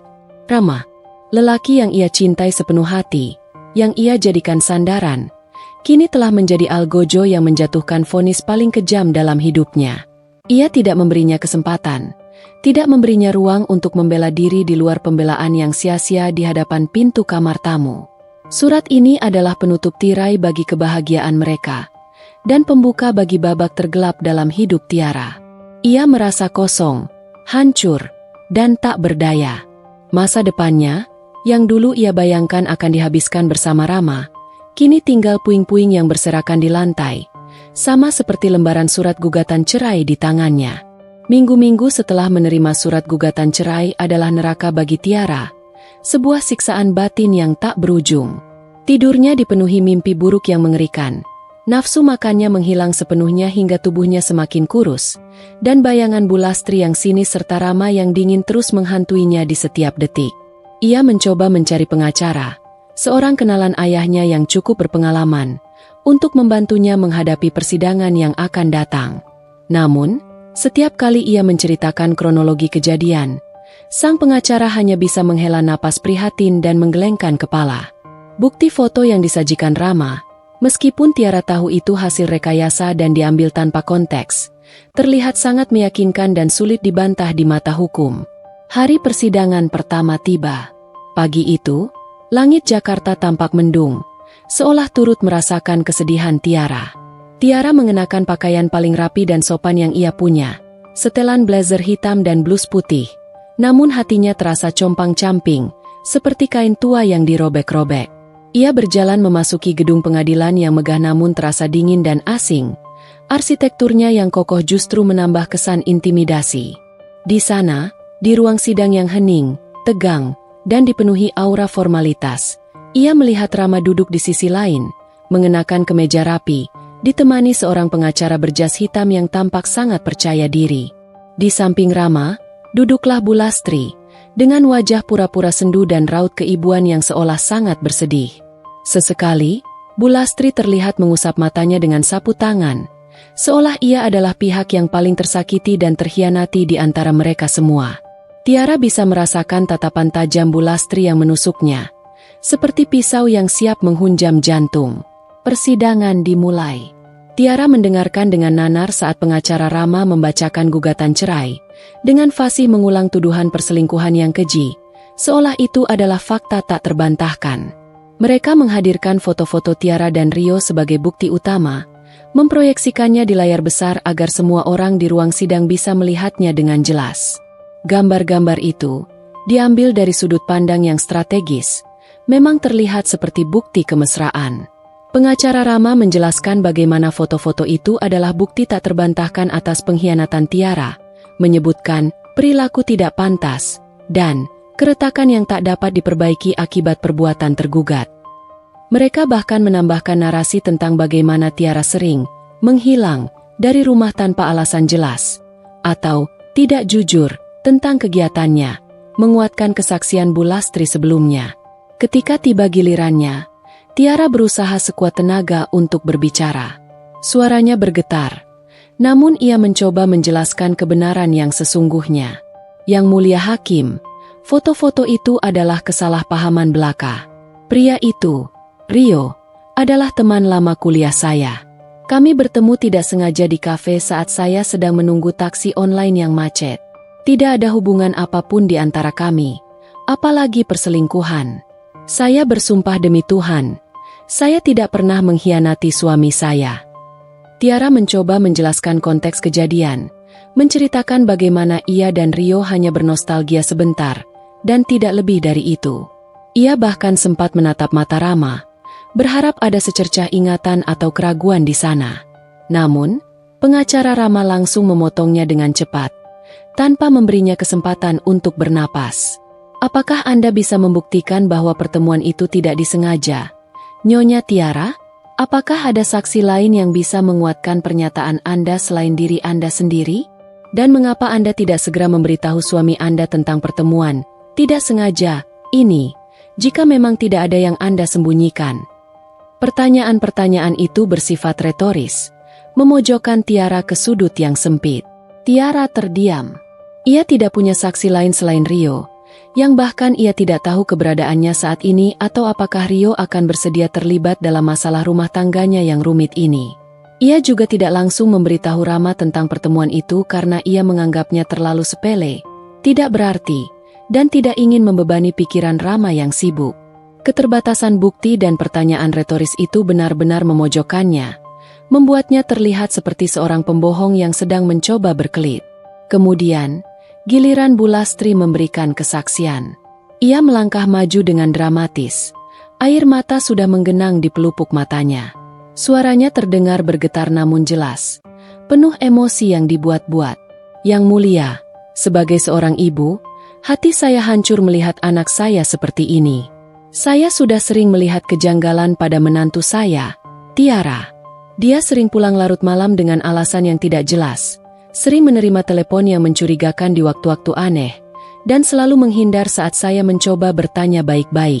Saya sudah mengingatkan Rama berulang kali untuk lebih peka, tapi Rama terlalu mencintai Tiara dan selalu membela dia, buta akan kebenaran. Sampai akhirnya, bukti foto ini muncul, membuka semua kebenaran yang ia sembunyikan. Saya hanya ingin anak saya mendapatkan keadilan. Yang Mulia, ia pantas mendapatkan kebahagiaan sejati. Air mata palsu Bu Lastri dan nada suaranya yang penuh kepedihan berhasil menciptakan simpati yang besar di mata hakim dan pengunjung sidang. Tiara menatapnya dengan nanar, tidak percaya bagaimana seorang ibu mertua bisa berbohong sedemikian rupa, dengan begitu meyakinkan, di hadapan hukum dan Tuhan. Kebohongan yang diucapkan dengan begitu fasih itu, membuat Tiara terlihat seperti penjahat sejati, seorang istri pengkhianat. Rama sendiri, ketika diminta memberikan keterangan tambahan, hanya mengulang pernyataan pengacaranya dan ibunya. Saya sudah tidak bisa lagi mempercayai istri saya, Yang Mulia. Keretakan ini sudah terlalu dalam dan tidak dapat diperbaiki. Saya merasa sangat dikhianati dan tidak ada harapan lagi untuk melanjutkan pernikahan ini. Saya hanya ingin semua ini cepat berakhir. Rama mengucapkan setiap kata dengan nada dingin, tanpa menatap Tiara, seolah Tiara hanyalah objek yang sedang ia singkirkan dari kehidupannya. Tiara merasa sesak napas. Dadanya terasa dihimpit beban berat. Pengadilan yang seharusnya menjadi tempat keadilan, kini terasa seperti panggung sandiwara di mana ia adalah pemeran antagonis yang difitnah habis-habisan. Semua bukti rekayasa, kesaksian palsu yang diucapkan dengan penuh emosi, dan sikap dingin Rama yang tidak berpihak padanya, telah memojokkannya ke titik terendah. Ia berjuang, ia mencoba membela, tetapi suara kebenaran yang ia miliki seolah ditelan oleh deru angin kebohongan yang berembus kencang. Tidak ada yang mau mendengar. Ia hanya bisa pasrah, melihat nasibnya ditentukan di balik pintu pengadilan yang dingin, dengan tuduhan yang ia tahu sama sekali tidak benar, sebuah label yang akan melekat padanya. Hari itu tiba. Hari di mana nasib rumah tangga Tiara akan ditentukan, disegel oleh palu hakim. Tiara datang ke pengadilan dengan perasaan mati rasa. Ia sudah tahu apa yang akan terjadi.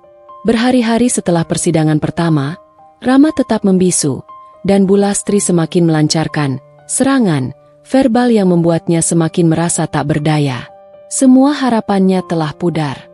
Ruang sidang terasa lebih dingin dan sunyi dari sebelumnya. Hakim masuk, dan semua orang berdiri. Suasana mencekam. Tiara melihat Rama duduk di kursinya. Wajahnya datar, tanpa ekspresi. Bu Lastri duduk di sebelahnya, menyandarkan kepala di bahu Rama, seolah mencari kekuatan. Tiara merasakan mual. Betapa pandainya mereka berdua berakting. Hakim mulai membacakan putusan. Setiap kata terasa seperti irisan tajam yang mengoyak hati Tiara.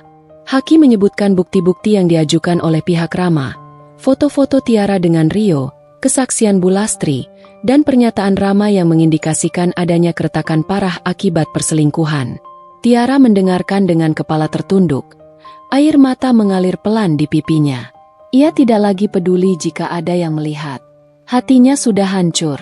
Dengan ini, majelis hakim memutuskan untuk mengabulkan gugatan cerai yang diajukan oleh Rama Putrawijaya terhadap Tiara Adhisti. Perceraian ini resmi berlaku terhitung sejak hari ini. Kata-kata itu bagai petir yang menyambar, meskipun Tiara sudah menduganya. Suara palu hakim yang diketuk 3 kali ke meja kayu terdengar nyaring, mengakhiri semua ikatan, semua janji, semua mimpi yang pernah mereka bangun. Resmi. Tiara kini seorang janda, dengan cap perselingkuhan yang melekat pada namanya. Tiara tidak bisa lagi menahan isaknya. Ia terhuyung mundur, ingin segera keluar dari ruangan ini, dari mimpi buruk ini. Ia merasa begitu kecil, begitu remuk, begitu tak berharga. Tubuhnya bergetar tak terkendali. Ini bukan hanya perceraian fisik, tetapi juga perceraian batin yang brutal. Ia telah kehilangan suami, rumah, dan yang paling menyakitkan, nama baiknya. Saat ia mencoba berjalan keluar, pandangannya tak sengaja bertemu dengan Bu Lastri. Senyum tipis yang tak bisa disembunyikan terlukis jelas di bibir wanita paruh-baya itu. Mata Bu Lastri bersinar penuh kemenangan, sebuah kilatan kepuasan yang brutal. Ia bahkan sedikit mengangguk, seolah mengatakan, misi berhasil. Rama sendiri tidak menoleh, tidak memberikan tatapan terakhir, tidak sedikit pun menunjukkan penyesalan. Ia hanya diam, membiarkan Tiara pergi. Dunia Tiara terasa gelap. Ia berjalan keluar dari gedung pengadilan dengan langkah gontai, seolah setiap langkah membutuhkan tenaga yang luar biasa. Langit mendung seolah mewakili perasaannya. Ia meraih ponselnya, mencari nomor ibunya. Tangannya bergetar hebat. Bu! Hanya itu yang bisa ia ucapkan sebelum tangisnya pecah tak tertahankan. Di ujung telepon, ibunya mendengar isak tangis Tiara dan langsung tahu. Ia tidak banyak bertanya, hanya mengucapkan kalimat menenangkan. Pulang, nak. Pulang ke rumah. Ibumu di sini menunggumu. Kata-kata itu, sederhana namun penuh kasih sayang, sedikit demi sedikit mengembalikan kesadaran Tiara. Ia harus pulang. Ia harus kembali ke tempat ia berasal, mencari perlindungan dan penyembuhan. Mental dan emosinya hancur berkeping-keping. Ia merasa seperti kapal karam, terombang-ambing di tengah lautan badai, tanpa arah, tanpa harapan. Ini adalah titik terendah dalam hidupnya, sebuah jurang kehancuran yang ia tidak tahu bagaimana bisa ia daki kembali. Hari-hari pertama di rumah orang tuanya adalah fase terberat bagi Tiara, sebuah masa kelam yang nyaris merenggut seluruh jiwanya. Ia mengurung diri di kamar, menolak makan hingga tubuhnya semakin kurus dan wajahnya pucat pasi, serta hanya menatap kosong keluar jendela, seolah dunianya telah berhenti berputar. Ibunya, dengan penuh kesabaran dan cinta tak terbatas, merawatnya, menyuapi makanan kecil, dan memijat kakinya yang dingin. Ayahnya, meski tak banyak bicara, selalu memastikan Tiara merasa aman dan dicintai, selalu ada di ruang keluarga, siap mendengarkan atau sekadar menemani dalam diam. Perlahan, sangat perlahan, dengan dukungan tak terbatas dari keluarga, luka menganga di hatinya mulai mengering, meski bekasnya masih terasa nyeri dan ngilu di setiap hembusan napas. Tiara mulai mencoba bangkit dari keterpurukan. Ia kembali mencoba mengerjakan proyek desain kecil-kecilan, meskipun konsentrasinya masih sering buyar dan tangannya kadang gemetar. Ia berusaha keras untuk tidak memikirkan Rama dan Bulastri, berusaha menghapus bayangan pengkhianatan itu dari benaknya yang terus berputar. Ia tahu, untuk bisa melanjutkan hidup, ia harus fokus pada dirinya sendiri dan mencari cara untuk sembuh. Suatu sore yang cerah namun diwarnai gumpalan awan mendung, Tiara memutuskan untuk membeli beberapa buku desain terbaru di toko buku besar dekat rumahnya. Ia butuh udara segar, suasana baru, dan berharap bisa menemukan inspirasi baru atau setidaknya pengalihan dari pikirannya yang kalut. Saat ia sedang mencari-cari di rak buku arsitektur interior, genre yang dulu sering ia eksplorasi bersama Rama, sebuah suara yang familiar namun agak asing menyapa lembut. Tiara? Kamu Tiara Adhisti, kan? Tiara menoleh, sedikit terkejut. Seorang wanita muda berdiri di sebelahnya, mengenakan kemeja rapi dan rok pensil, dengan rambut dikuncir kuda yang terlihat profesional. Wajahnya familiar, Tiara merasa pernah melihatnya, tapi ia tidak bisa mengingat namanya dengan jelas. Maaf, Anda siapa ya? Tanya Tiara sopan. Otaknya masih berusaha keras mencari koneksi. Wanita itu tersenyum tipis, senyum yang terlihat canggung dan sedikit bersalah. Ada keraguan di matanya. Aku Mira Damayanti. Aku sekretaris Mas Rama di kantor. Mendengar nama itu, jantung Tiara berdebar kencang, nyaris melompat keluar dari dadanya. Ia mengenal nama Mira. Rama pernah beberapa kali menyebutnya dalam konteks pekerjaan. Tapi ada apa Mira menemuinya? Apakah ini lagi-lagi bagian dari rencana jahat mereka? Apakah ia akan diinterogasi atau diintimidasi lagi? Tiara langsung siaga. Seluruh tubuhnya menegang. Mira seolah bisa membaca pikiran Tiara yang penuh kecurigaan. Ia menghela napas panjang. Tiara, aku tahu kamu pasti benci aku sekarang. Dan aku tidak menyalahkanmu sama sekali. Aku sangat minta maaf atas semua yang terjadi padamu.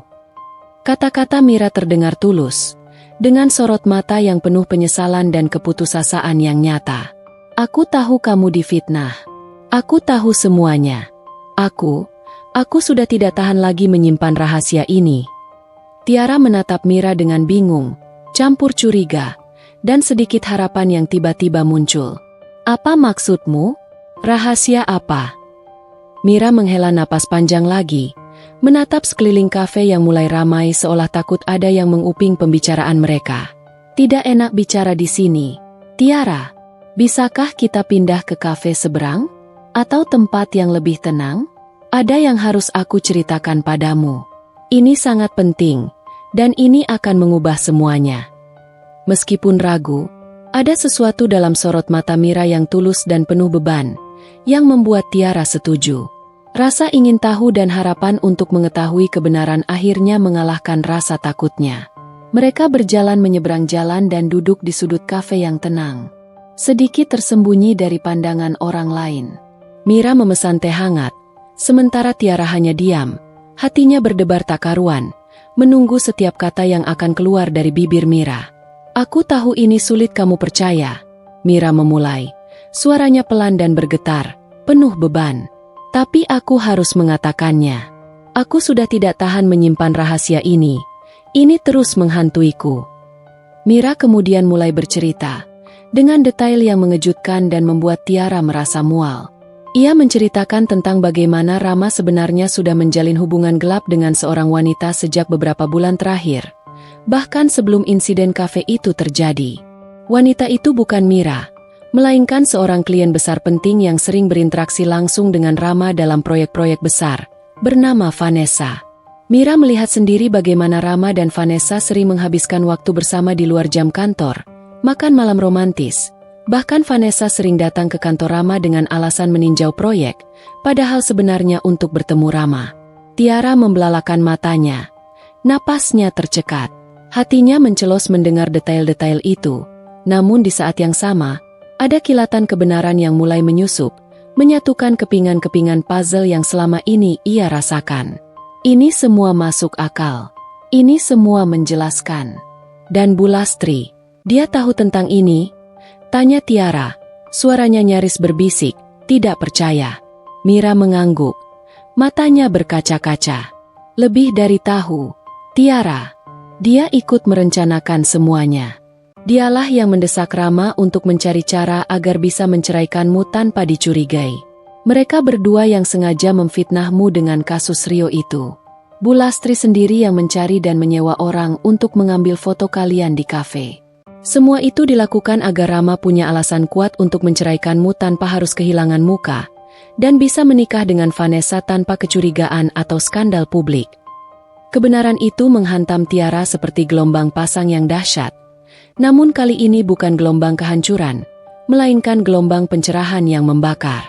Rasa sakitnya berlipat ganda, namun juga bercampur dengan amarah yang membara dan keinginan kuat yang tak terbendung untuk menuntut keadilan.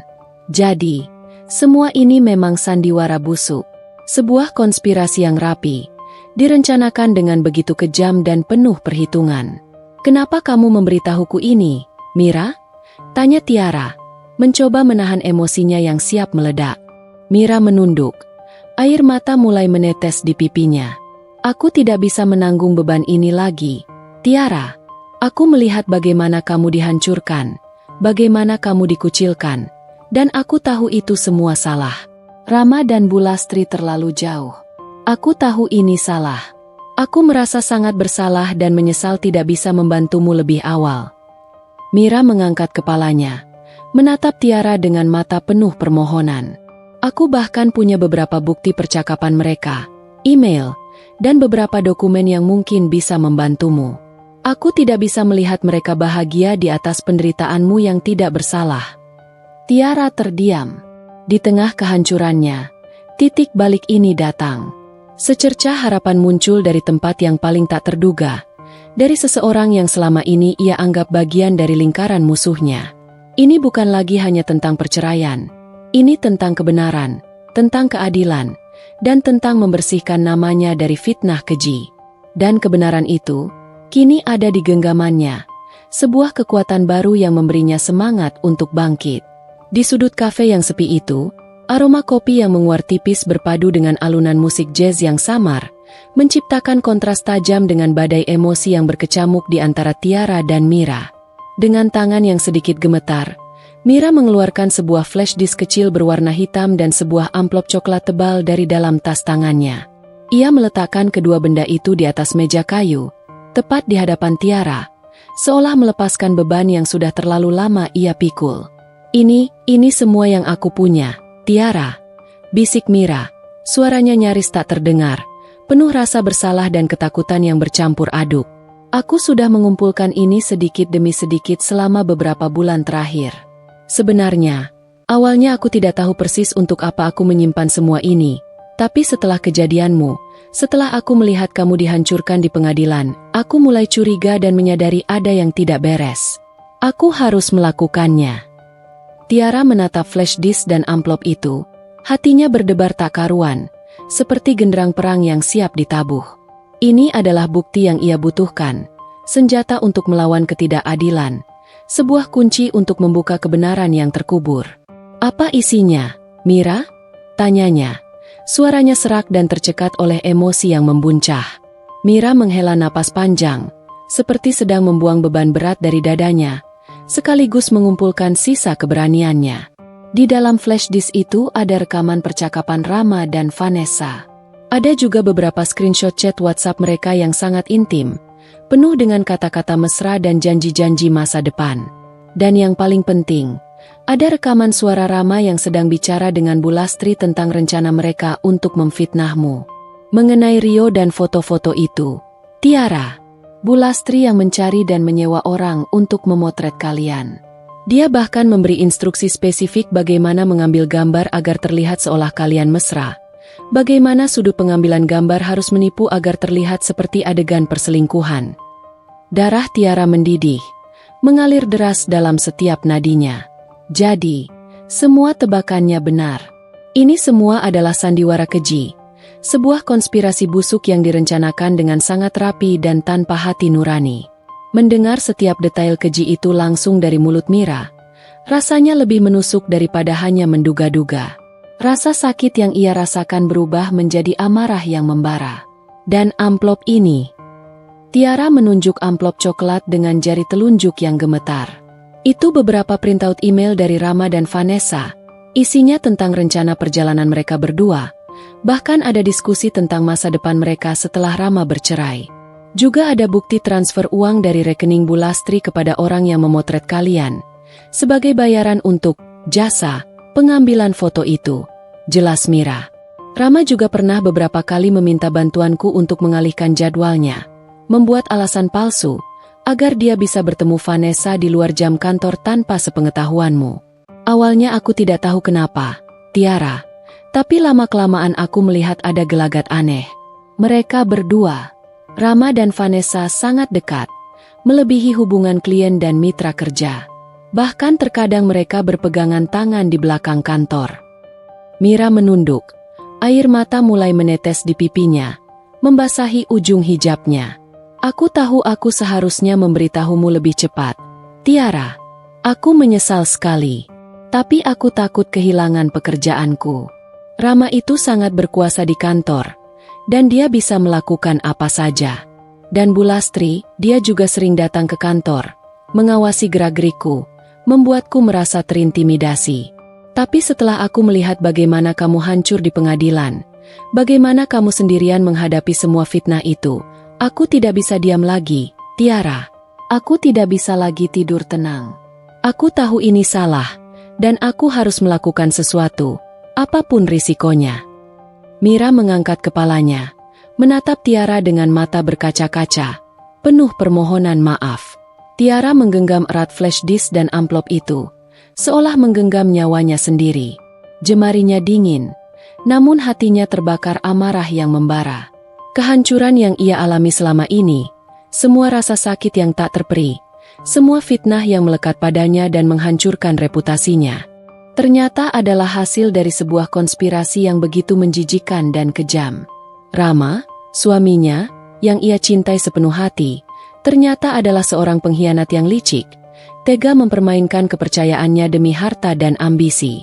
Bu Lastri, ibu mertuanya, yang dulu ia hormati sebagai ibu kedua dan selalu ia layani dengan tulus, adalah dalang di balik semua kehancuran ini, seorang manipulator ulung.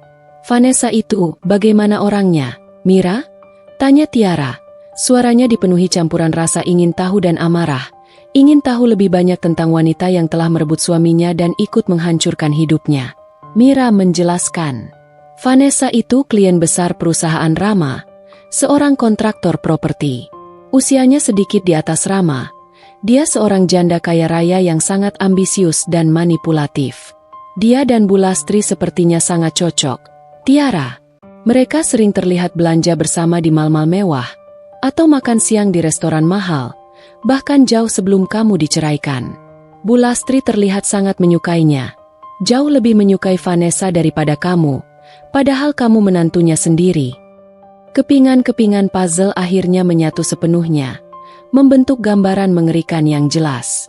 Semua keanehan, semua tekanan yang ia rasakan, semua fitnah yang dilemparkan padanya kini memiliki penjelasan yang sangat mengerikan dan memuakkan. Rama, yang Tiara kira adalah cinta sejatinya, adalah seorang pengkhianat yang licik, tega mempermainkan kepercayaannya demi uang dan ambisi kekuasaan. Bu Lastri, yang dulu ia anggap keluarga, adalah dalang di balik semua kehancuran ini. Tiara menatap Mira. Matanya kini memancarkan tekad yang membara, bukan lagi keputusasaan.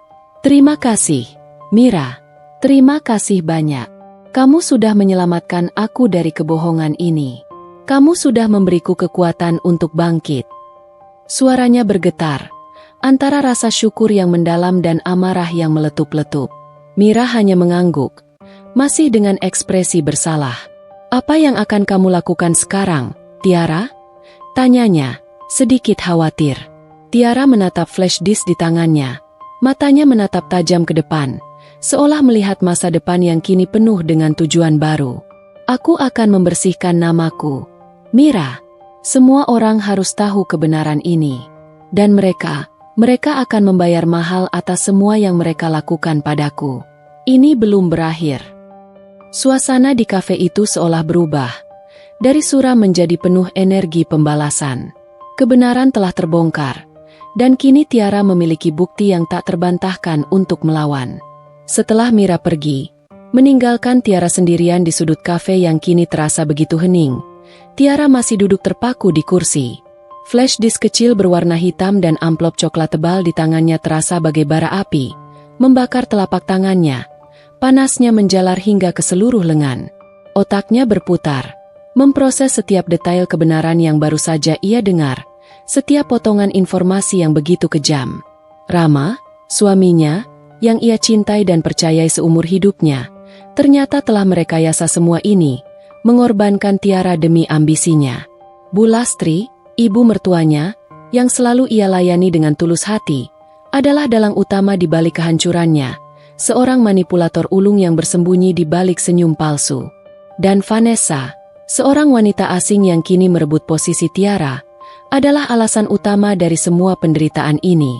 Rasa sakit yang selama ini membelenggunya, yang telah menguras air mata dan energinya, tiba-tiba berubah bentuk.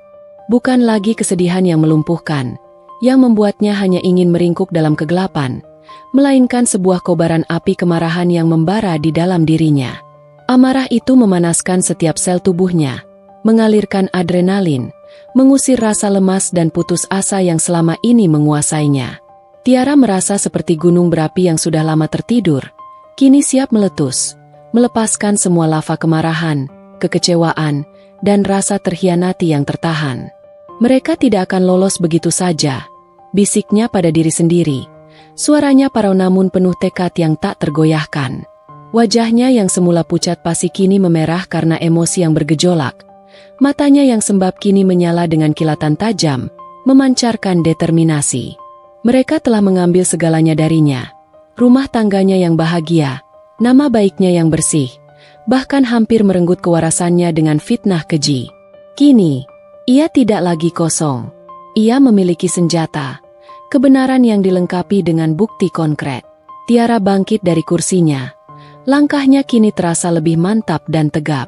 Ia tidak lagi terhuyung-huyung seperti korban yang lemah. Ia adalah seorang pejuang yang baru saja menemukan musuh sesungguhnya. Musuh yang selama ini bersembunyi di balik topeng orang terdekat. Ia tahu ini tidak akan mudah. Rama adalah orang yang cerdik, mampu memanipulasi situasi, dan Bu Lastri sangat licik, seorang ahli strategi kebohongan. Mereka memiliki uang dan pengaruh yang bisa digunakan untuk melindung diri. Tapi Tiara kini punya satu hal yang lebih berharga, fakta dan bukti yang tak terbantahkan. Sesampainya di rumah, tanpa membuang waktu, Tiara langsung menemui ibunya. Dengan suara bergetar namun jelas dan mantap, ia menceritakan semuanya dari awal hingga akhir, tentang pengkhianatan Rama, konspirasi jahat Bulastri, dan bukti-bukti mengejutkan yang diberikan Mira. Ibunya mendengarkan dengan saksama, sesekali mengelus punggung Tiara. Matanya menunjukkan kemarahan yang sama membara atas perlakuan keji terhadap putrinya, namun juga dukungan tak terbatas dan kebanggaan akan kekuatan Tiara. "Ini tidak bisa dibiarkan, Nak," ucap ibunya. Nadanya tegas dan penuh dukungan. "Nama baikmu harus dibersihkan. Kita harus berjuang untuk kebenaran ini." Dukungan ibunya semakin menguatkan tekad Tiara. Ia menghabiskan sisa malam itu dengan meneliti setiap isi flash disk dan amplop. Ia memutar rekaman suara Rama yang sedang berbisik-bisik dengan ibunya tentang rencana mengakhiri pernikahan, dan alasan yang kuat agar Tiara tidak bisa mencurigai adanya wanita lain. Ia membaca ulang screenshot chat yang menunjukkan Rama mengirimkan bunga, puisi romantis, dan pesan-pesan mesra kepada Vanessa, lengkap dengan foto-foto mereka berdua di tempat-tempat mewah. Ia memeriksa bukti transfer uang dari rekening Bulastri kepada nomor rekening yang tidak dikenal, yang Tiara yakini adalah bayaran untuk orang suruhan yang memotretnya di kafe. Semua bukti itu adalah pukulan telak yang memperkuat niat Tiara, menghilangkan keraguan terakhirnya. "Aku akan mencari pengacara terbaik," tekad Tiara pada dirinya sendiri, menatap pantulan dirinya di cermin, melihat seorang wanita yang baru lahir dari abu kehancuran. "Aku akan membuka semua kebusukan mereka di depan umum. Biar semua orang tahu siapa Rama Putra Wijaya dan Lastri Wijayanti sebenarnya. Mereka tidak akan bisa menari di atas penderitaanku dan bersembunyi di balik topeng kesucian palsu mereka." Tekad itu kini menjadi api yang membimbing setiap langkahnya, sebuah kompas moral yang menuntunnya. Ia tidak lagi peduli pada rasa sakit yang lalu atau rasa malu yang pernah ia rasakan. Yang ada hanyalah keinginan membara untuk keadilan, untuk membersihkan namanya, dan untuk memastikan bahwa kebenaran akhirnya akan terungkap. Ia harus membuktikan kepada dunia bahwa ia tidak bersalah, bahwa ia adalah korban dari sebuah intrik keji, dan bahwa Rama beserta ibunya adalah manipulator kejam yang pantas mendapatkan ganjaran setimpal atas perbuatan mereka. Kobaran api kemarahan itu bukan lagi menghancurkan Tiara, melainkan membangkitkannya, memberinya kekuatan luar biasa untuk bangkit dari abu dan menghadapi pertarungan yang berat di hadapannya. Setelah badai emosi yang dahsyat mereda, meninggalkan Tiara dengan sisa-sisa amarah yang membara, ia tahu bahwa kemarahan saja tidak cukup untuk memulihkan kehancuran hidupnya. Ia membutuhkan strategi yang matang, rencana yang cerdik, dan eksekusi yang presisi. Kali ini, ia tidak akan bertindak impulsif seperti saat ia mencoba menjelaskan kebenaran pada Rama yang tertutup. Ia akan bergerak cerdas, terencana, dan dengan kepala dingin. Dukungan tak terbatas dari ibunya, serta bukti-bukti konkret dan tak terbantahkan dari Mira, adalah fondasi awal yang kokoh untuk benteng kebenaran yang akan ia bangun. Pagi harinya, Tiara tidak membuang waktu. Ia segera menghubungi pengacara yang berbeda dari sebelumnya, yang dulu hanya bisa menunjukkan rasa prihatin. Kali ini, ia mencari seorang ahli hukum yang terkenal tegas, berintegritas tinggi, dan memiliki reputasi gemilang dalam kasus-kasus perceraian yang rumit, terutama yang melibatkan fitnah dan manipulasi. Setelah melakukan riset intensif dan mendapatkan rekomendasi kuat, ia menemukan nama Bu Retno, seorang pengacara senior yang dikenal cerdas, tak kenal takut, dan memiliki insting tajam dalam membaca kasus.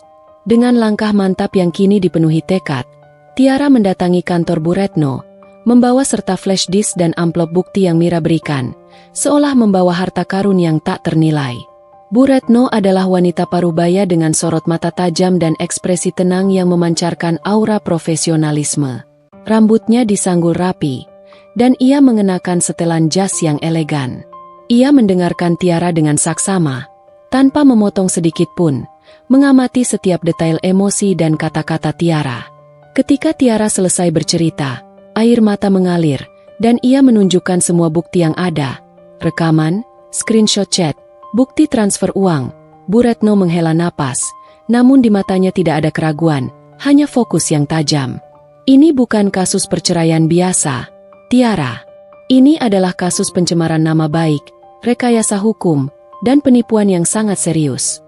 kata Bu Retno. Suaranya tenang namun penuh otoritas dan keyakinan. Bukti yang Anda miliki ini sangat kuat, Tiara.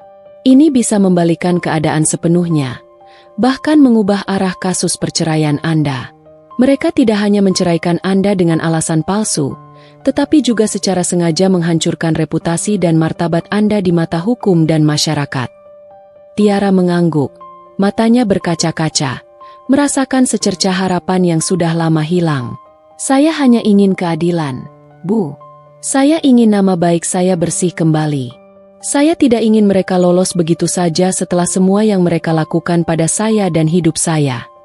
Bu Retno menatap Tiara dengan simpatik. Sebuah senyum tipis terukir di bibirnya. Baik, kita akan merencanakan ini dengan sangat matang. Langkah pertama, kita tidak akan langsung membuka semua kartu kita di depan mereka. Itu akan memberi mereka kesempatan untuk mempersiapkan diri dan mungkin menghilangkan jejak.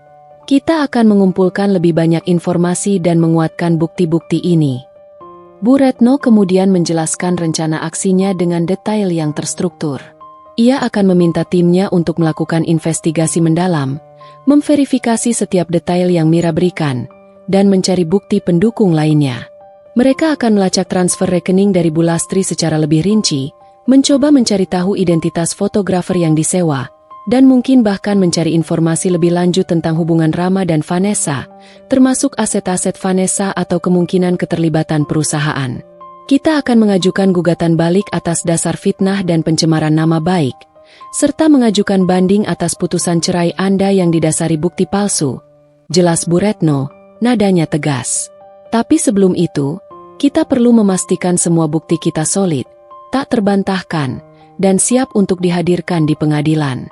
Semakin banyak bukti yang kita miliki, semakin besar peluang kita untuk menang mutlak. Kita juga akan menargetkan konsekuensi yang adil, bukan hanya pembersihan nama Anda, tetapi juga ganti rugi atas kerugian emosional, mental, dan juga kerugian pada potensi karir Anda yang terganggu akibat fitnah ini. Tiara merasa sedikit lega. Akhirnya ada yang percaya padanya. Ada yang mau membantunya berjuang hingga akhir. Ia tidak lagi sendirian. Diskusi dengan Bu Retno memberinya gambaran yang jelas tentang jalan yang harus ia tempuh. Ini akan menjadi pertarungan yang panjang dan melelahkan, sebuah maraton hukum yang menguras tenaga, tetapi ia sudah siap. Ia telah menemukan tujuan baru dalam hidupnya. Tiara mulai membantu Bu Retno dengan memberikan detail-detail kecil yang ia ingat, tentang kebiasaan Rama, lingkaran pertemanan Bu Lastri, atau bahkan jadwal Vanessa yang mungkin ia ketahui dari obrolan Rama dulu. Ia juga meminta Mira untuk bersedia menjadi saksi jika diperlukan di persidangan, yang disetujui Mira dengan berat hati namun penuh tekad untuk menebus kesalahannya dan menegakkan kebenaran. Tekad Tiara semakin membara. Setiap langkah yang ia ambil, setiap informasi yang ia berikan, adalah bagian dari usahanya untuk memulihkan kehidupannya yang hancur. Ia tidak lagi melihat Rama dan Bu Lastri sebagai sosok yang ia cintai atau hormati, melainkan sebagai target yang harus ia hadapi dengan segala cara yang legal dan adil. Perang belum berakhir. Ini baru permulaan dari sebuah babak baru di mana Tiara tidak akan lagi menjadi korban, melainkan seorang pejuang kebenaran.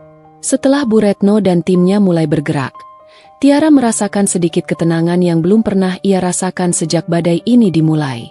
Rasanya seperti memegang seutas tali harapan di tengah samudra badai.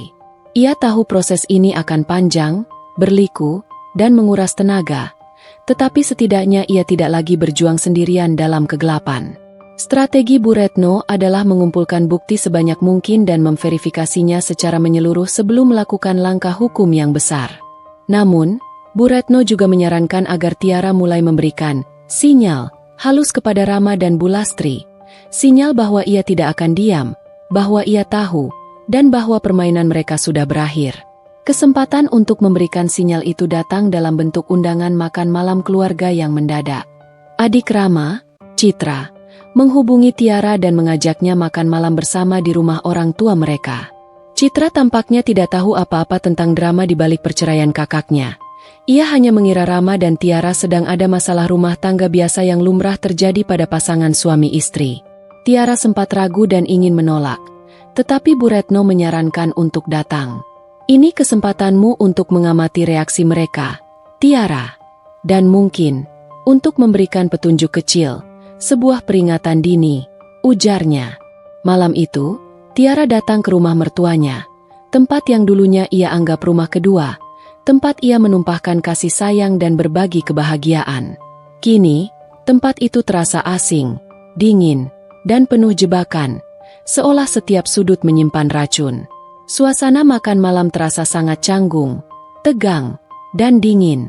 Rama bersikap dingin, seperti biasa, hanya berbicara jika ditanya dan menghindari kontak mata dengan Tiara. Bu Lastri berusaha keras menampilkan wajah ramah palsu, senyumnya terasa kaku, sesekali melontarkan komentar manis yang terasa menusuk dan penuh sindiran. Citra, di sisi lain, berusaha keras mencairkan suasana dengan berbagai topik ringan, meskipun ia tampak bingung dan tidak nyaman dengan aura tegang yang menyelimuti kakaknya dan Tiara.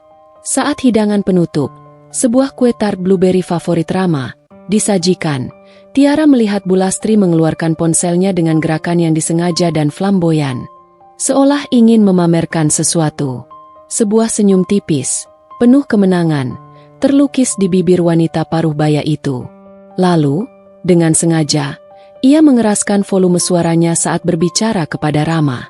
"Oh, ini Rama. Lihat, Vanessa baru saja mengirimkan foto-foto perjalanannya. Indah sekali, ya? Dia baru pulang dari Paris. Dia bilang ingin sekali ke Santorini selanjutnya."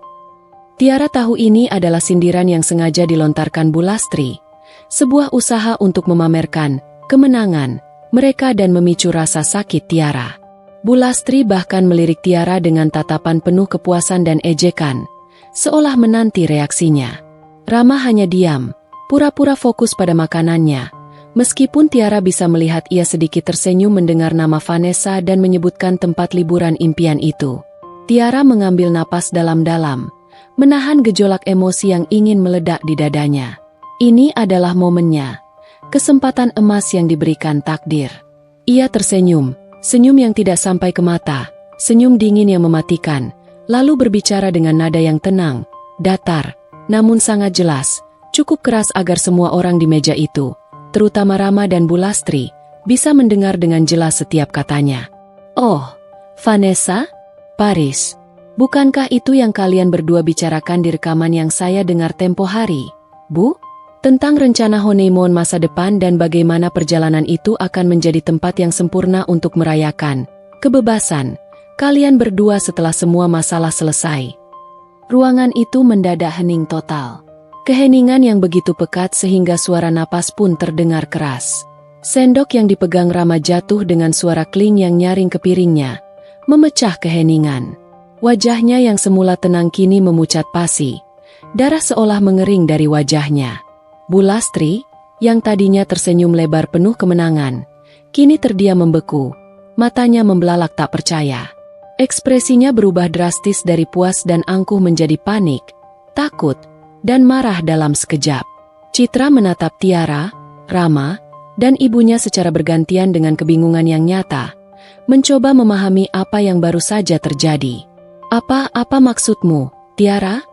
tanya Bu Lastri, suaranya tercekat dan bergetar, berusaha menguasai diri, namun ia tampak sangat gelisah. Tiara menatap lurus ke mata Bu Lastri, tanpa gentar sedikit pun, tatapannya dingin dan tajam. "Saya rasa Anda mengerti dengan jelas maksud saya, Bu. Ada banyak hal yang saya dengar dan saya ketahui dari rekaman-rekaman itu. Termasuk rencana Anda berdua untuk memfitnah saya dengan tuduhan perselingkuhan itu, agar Rama bisa bebas menikah dengan Vanessa tanpa masalah dan tanpa kecurigaan publik." Wajah Rama kini sepucat mayat.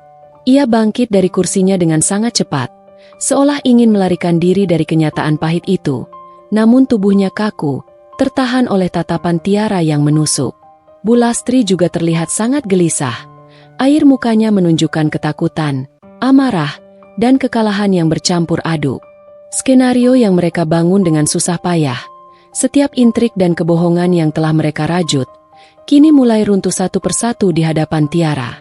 Konfrontasi tak langsung ini memang tidak menghasilkan pengakuan langsung dari mulut mereka. Namun, reaksi mereka sangat jelas dan tak terbantahkan. Kengerian dan kepanikan di mata mereka adalah validasi atas semua bukti yang Tiara miliki. Mereka tahu Tiara tidak lagi bodoh. Ia tidak lagi buta. Ia tahu kebenaran busuk di balik semua ini. Ini hanyalah permulaan. Perang kebenaran telah dimulai. Ketenangan sesaat di meja makan malam itu hancur berkeping-keping. Setelah Tiara melontarkan bom kata-katanya yang menusuk, suasana menjadi beku, terisi oleh ketegangan yang pekat. Rama dan Bu Lastri, yang semula tampak menguasai keadaan dengan topeng kesedihan palsu mereka, kini terlihat limbung. Wajah mereka memucat pasi seperti kertas.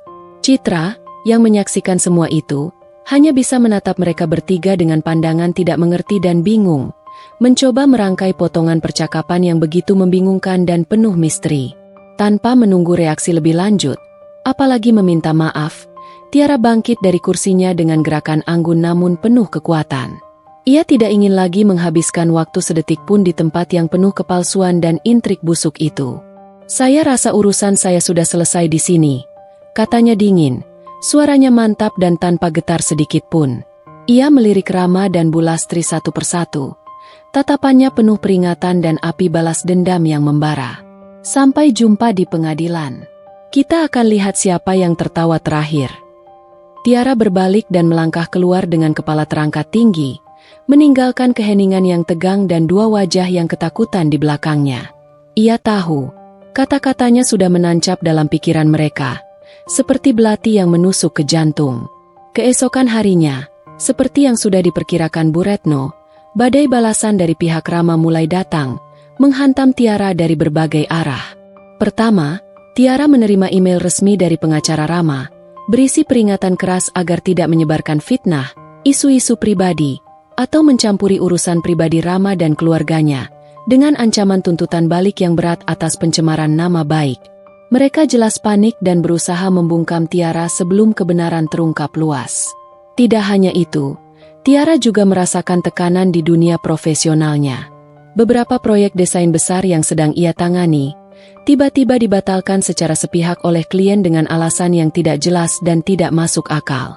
Satu klien bahkan mengatakan terang-terangan bahwa ia mendengar rumor tidak sedap tentang Tiara, tentang masalah personal yang bisa merusak citra proyek. Jelas sekali bahwa Bu Lastri atau Rama sedang menyebarkan isu negatif dan fitnah di lingkaran profesional Tiara untuk merusak reputasi dan karirnya. Meskipun merasa sangat terpukul dan terluka secara emosional, Tiara tidak gentar. Ia langsung menghubungi Bu Retno, menceritakan semua tekanan yang ia alami, termasuk email ancaman dan pembatalan proyek. "Ini adalah bagian dari strategi kotor mereka untuk melemahkanmu, Tiara," kata Bu Retno tenang, suaranya penuh keyakinan dan profesionalisme. "Mereka takut. Jangan khawatir, kita sudah antisipasi hal ini. Untuk email dari pengacara mereka, biar saya yang tangani. Kita akan kirim balasan yang tegas, mengingatkan mereka bahwa kita punya bukti kuat dan tidak akan gentar menghadapi ancaman mereka." Bu Retno juga menyarankan Tiara untuk tidak menanggapi rumor di luar. Biarkan saja mereka berbicara. Membalas rumor hanya akan membuang tenagamu. Nanti, di pengadilan, kebenaran akan berbicara jauh lebih keras dan mematikan daripada rumor apapun yang mereka sebarkan. Tiara mengikuti setiap instruksi Bu Retno dengan disiplin. Ia membalas email pembatalan proyek dengan profesional, menanyakan alasan yang jelas, dan meminta kompensasi jika ada klausul dalam kontraknya. Untuk rumor, ia berusaha bersikap acuh tak acuh di depan publik, meskipun dalam hati ia sangat terluka dan merasa dilecehkan. Ia fokus pada persiapan persidangan selanjutnya. Beberapa hari kemudian, Tiara menerima kabar baik dari Bu Retno. "Kita sudah mengajukan banding atas putusan cerai, Tiara, berdasarkan bukti-bukti baru yang kita miliki. Dan kita juga sudah mengajukan gugatan balik atas dasar fitnah dan pencemaran nama baik. Bukti-bukti yang kamu punya, ditambah investigasi tim saya, sangat kuat. Kita akan menggunakan semua ini untuk membersihkan namamu di mata hukum dan publik, serta menuntut keadilan yang setimpal atas semua kerugian yang kamu alami." Mendengar kabar itu, Tiara merasakan gelombang kekuatan baru yang luar biasa. Ini bukan lagi sekadar mempertahankan diri atau membela diri. Ini adalah serangan balik yang terencana dan strategis. Ia sudah siap untuk pertarungan ini. Ia tahu Rama dan Bulastri tidak akan tinggal diam dan akan terus mencoba menghancurkannya. Tetapi ia juga tidak akan mundur selangkah pun. Api kemarahan dan tekad yang membara di dadanya kini telah berubah menjadi perisai yang kokoh dan pedang yang tajam.